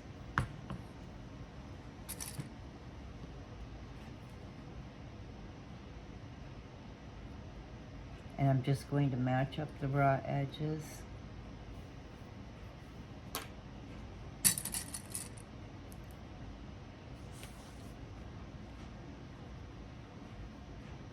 Now realize, because you have a bunch in there of your ties from all 3 of them, this is going to puff up a little bit. Don't worry about that. We're just going to make sure that we clip all of our raw edges and meet them up to each other. And as we get closer to a corner, just go down, match up your corner, and then go back up and do a clip or 2. And as long as we're lining up all of our seams, this will come together perfectly.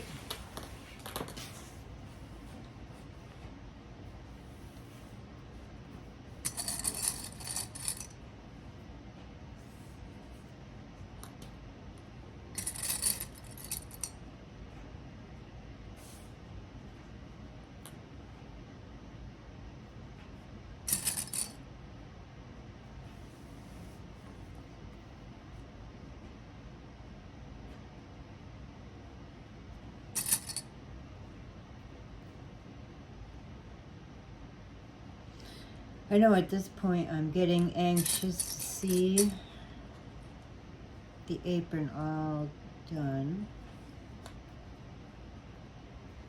So this part feels a little bit tedious.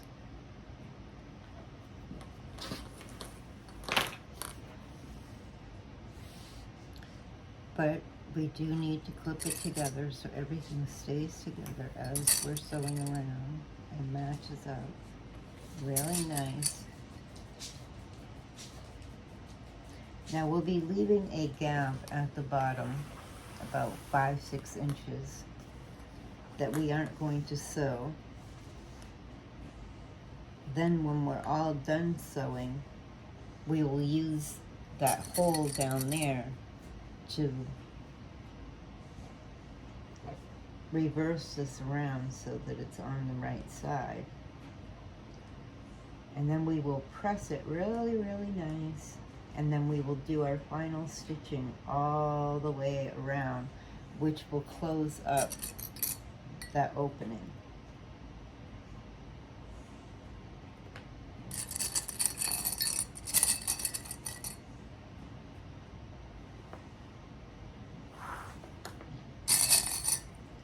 So we're just going to finish going around and clipping this. Almost done.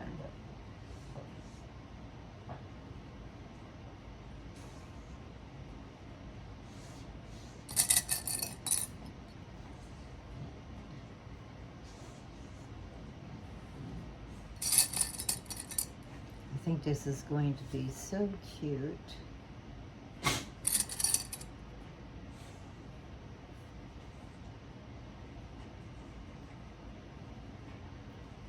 I saw some different variations looking at pictures online.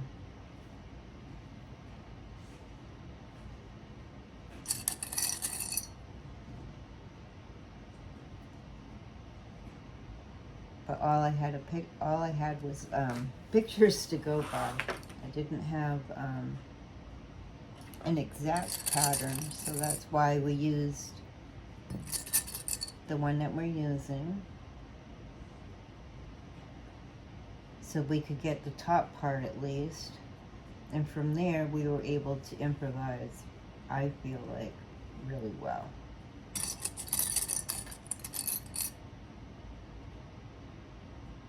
Okay, so I'll meet you over at the sewing machine. Once again, we're going to leave a nice gap right in here, an opening, so we'll be able to pull everything through easily. We'll get all of our seams out nice and neat, and then once we have it flipped out and pressed, we will sew entirely around the entire thing, which will close up this opening. So let's go on over to the sewing machine and we'll get this finished up. The fun part, though, of not having an exact pattern was that we were able to make our own choices. We were able to alter things the way that we would like them to be. And I got a chance to share with you how I go about doing that.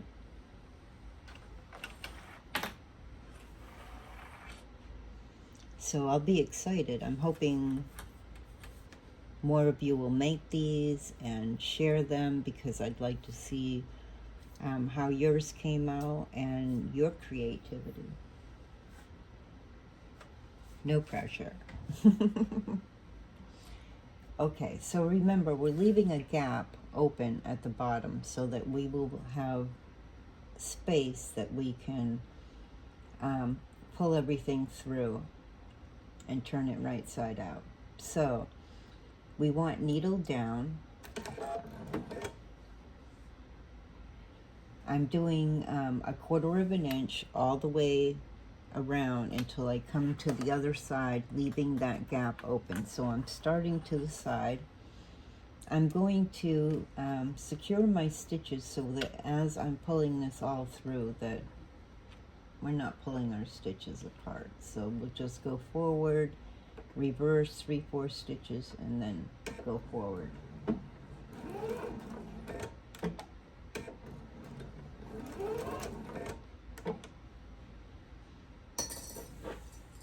Okay.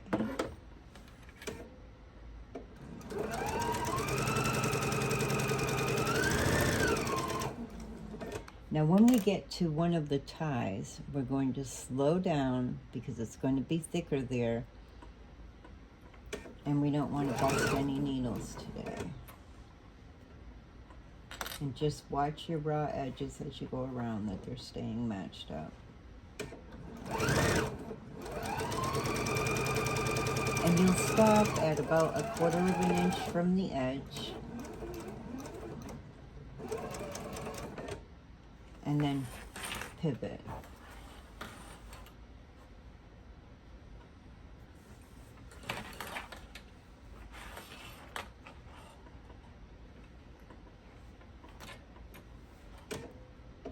And then we're going to continue sewing up this next side.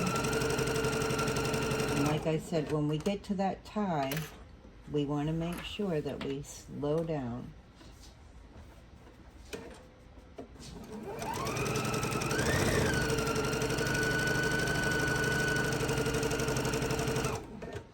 You'll know when we get there because we have a pin sticking out.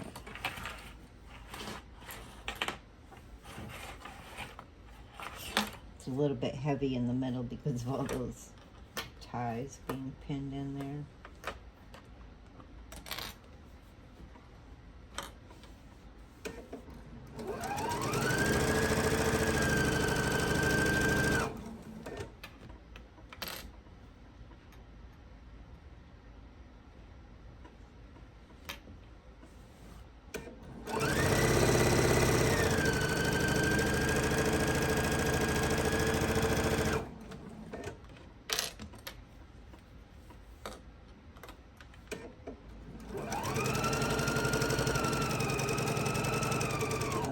I'm almost to my tie now.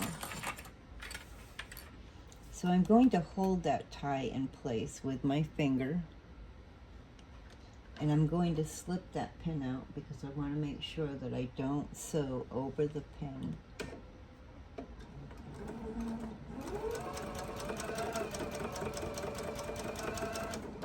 And I'm going to sew backward over that tie. I want to make sure it's nice and secure. And once again, I'm going to sew until I get 1/4 of an inch away from the edge.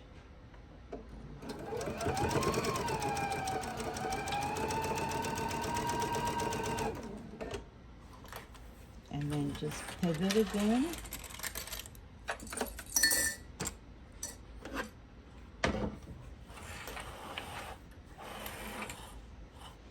And you're just going to ease your way around this curve, just checking your raw edges stay together as you go around this curve.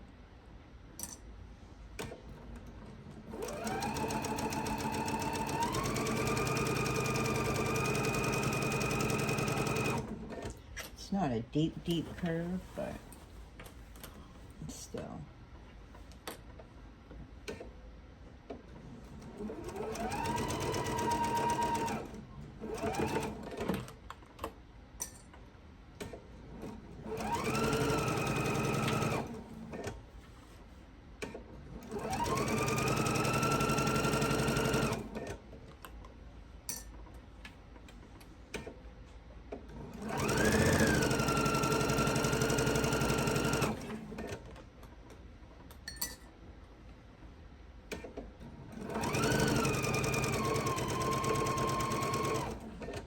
All the way up to this this end, and you'll stop once again about 1/4 of an inch from the edge.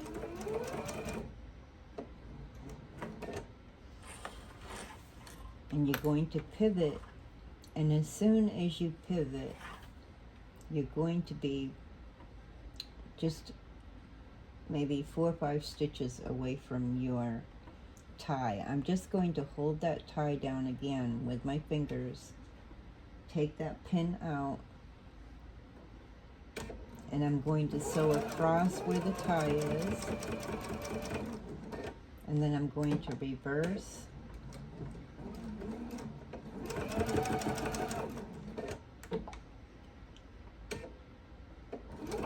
and then go all the way to the end again.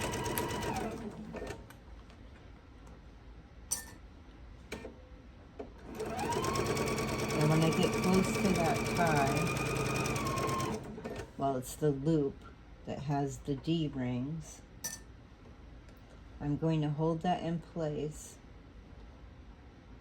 slip that pin out again. This is going to be a little thicker than your ties, so you really want to slow down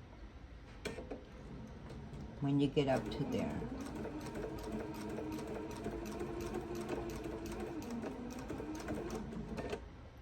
Give your machine a chance for the needle to go into it and go slow across it.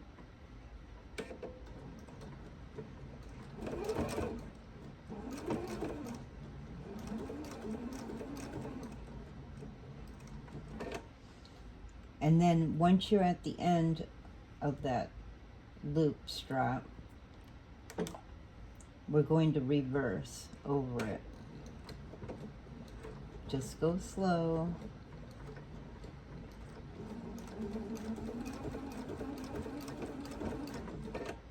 And then go forward to the end until you're about 1/4 of an inch from the edge.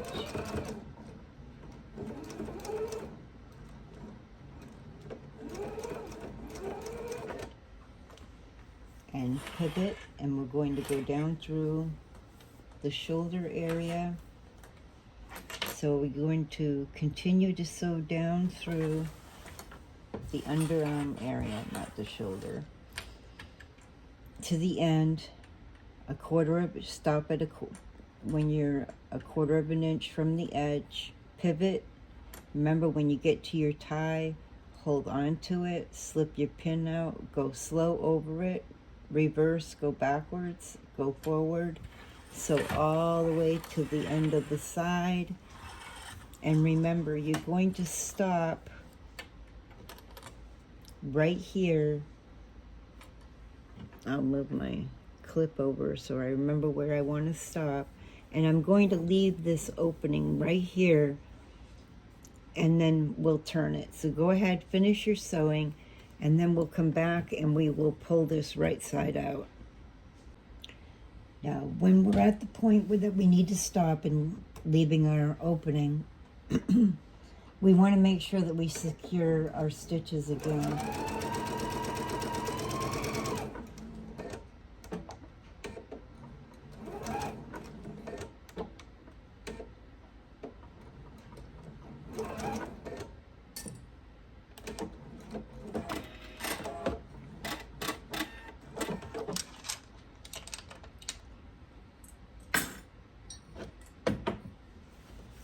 So now you can use your hand to go up through. Be careful, because remember, you put pins in different areas up in there, so you don't want to stick yourself with your pins. Just gently pull it through. And as you see pins, you can take them out so you're not torturing yourself with them.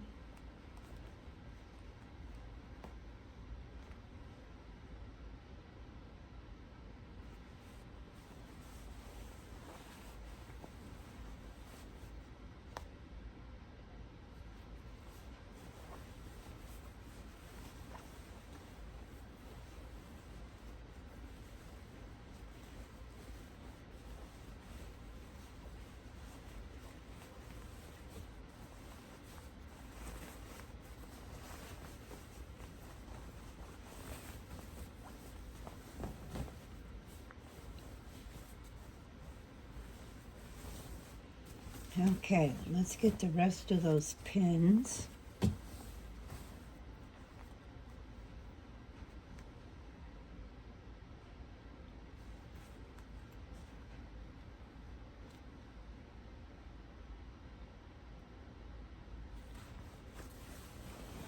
There. Oops, we missed one.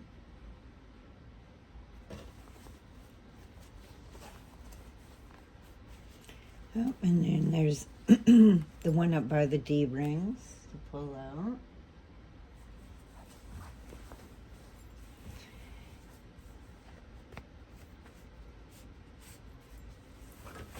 Now you can put your hand back up through that opening and use your fingers, or you can use a tool to push out your corners. And I just use my finger to push out my seams and get everything out there really nice. Especially your corners, you want to push those out.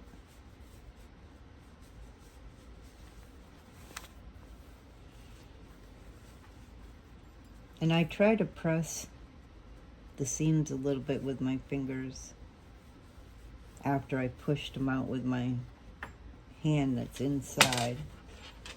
Just to give it a little bit of a finger press. It will make it easier when I go over to press it.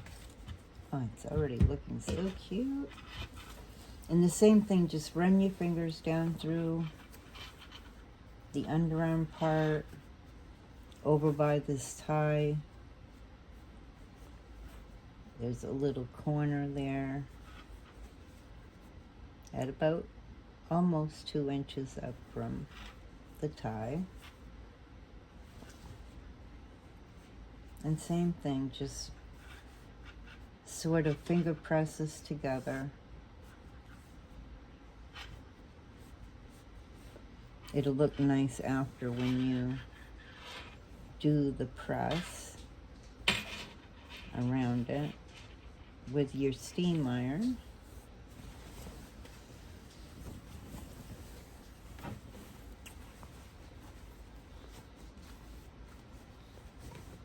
So just keep going through, get all of your apron, all your corners pushed out, get your seams lined up nicely, and then you're going to take it to your ironing board and give this a nice press.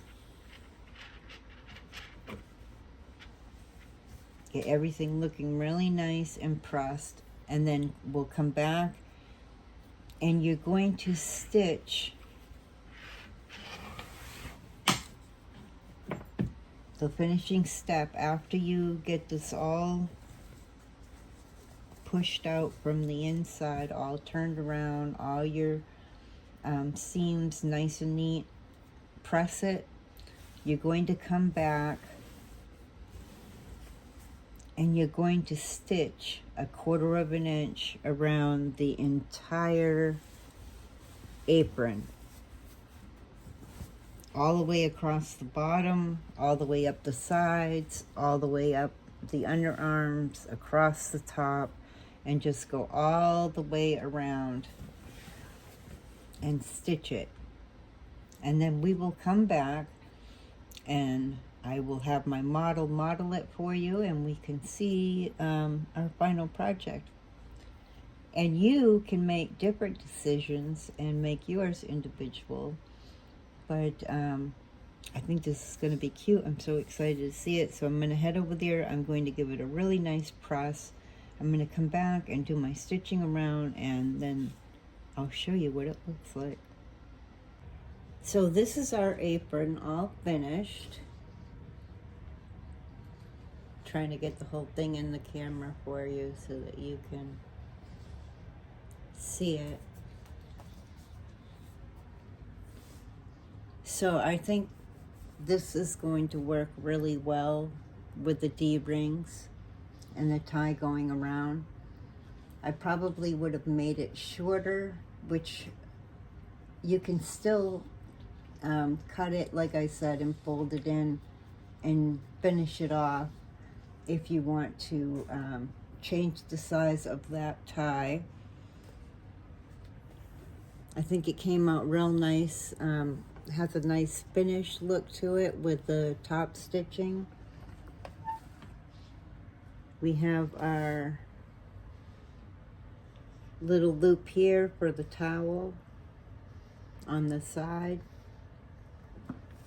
And then turning around to the back, we have plenty of room to tie it. The only thing is, instead of going 2 inches down, I would put the tie right almost to the top where you're going to stitch. But other than that, I think it came out really, really well. That's the only change that I would make. And our apron. It's really hard to get the whole thing. I'm trying. No matter which way I turn. There we go. But yes, I think it came out really, really nice. I think it looks better in person, and I know Barb has better lighting, and they'll probably try it on for you, but I don't have someone to hold the camera and do all that. But anyways, this is our new apron with the Christmas tree panel and the contrasting fabric and the coordinating fabric. I hope that you've enjoyed this tutorial. If you have, please give me a like, and please subscribe if you haven't already, so that you'll know when more tutorials come out. You can click the little bell, adjust your notifications to all, or there's a couple of other options. And so that's it for this time. So until next time, I wish you happy sewing.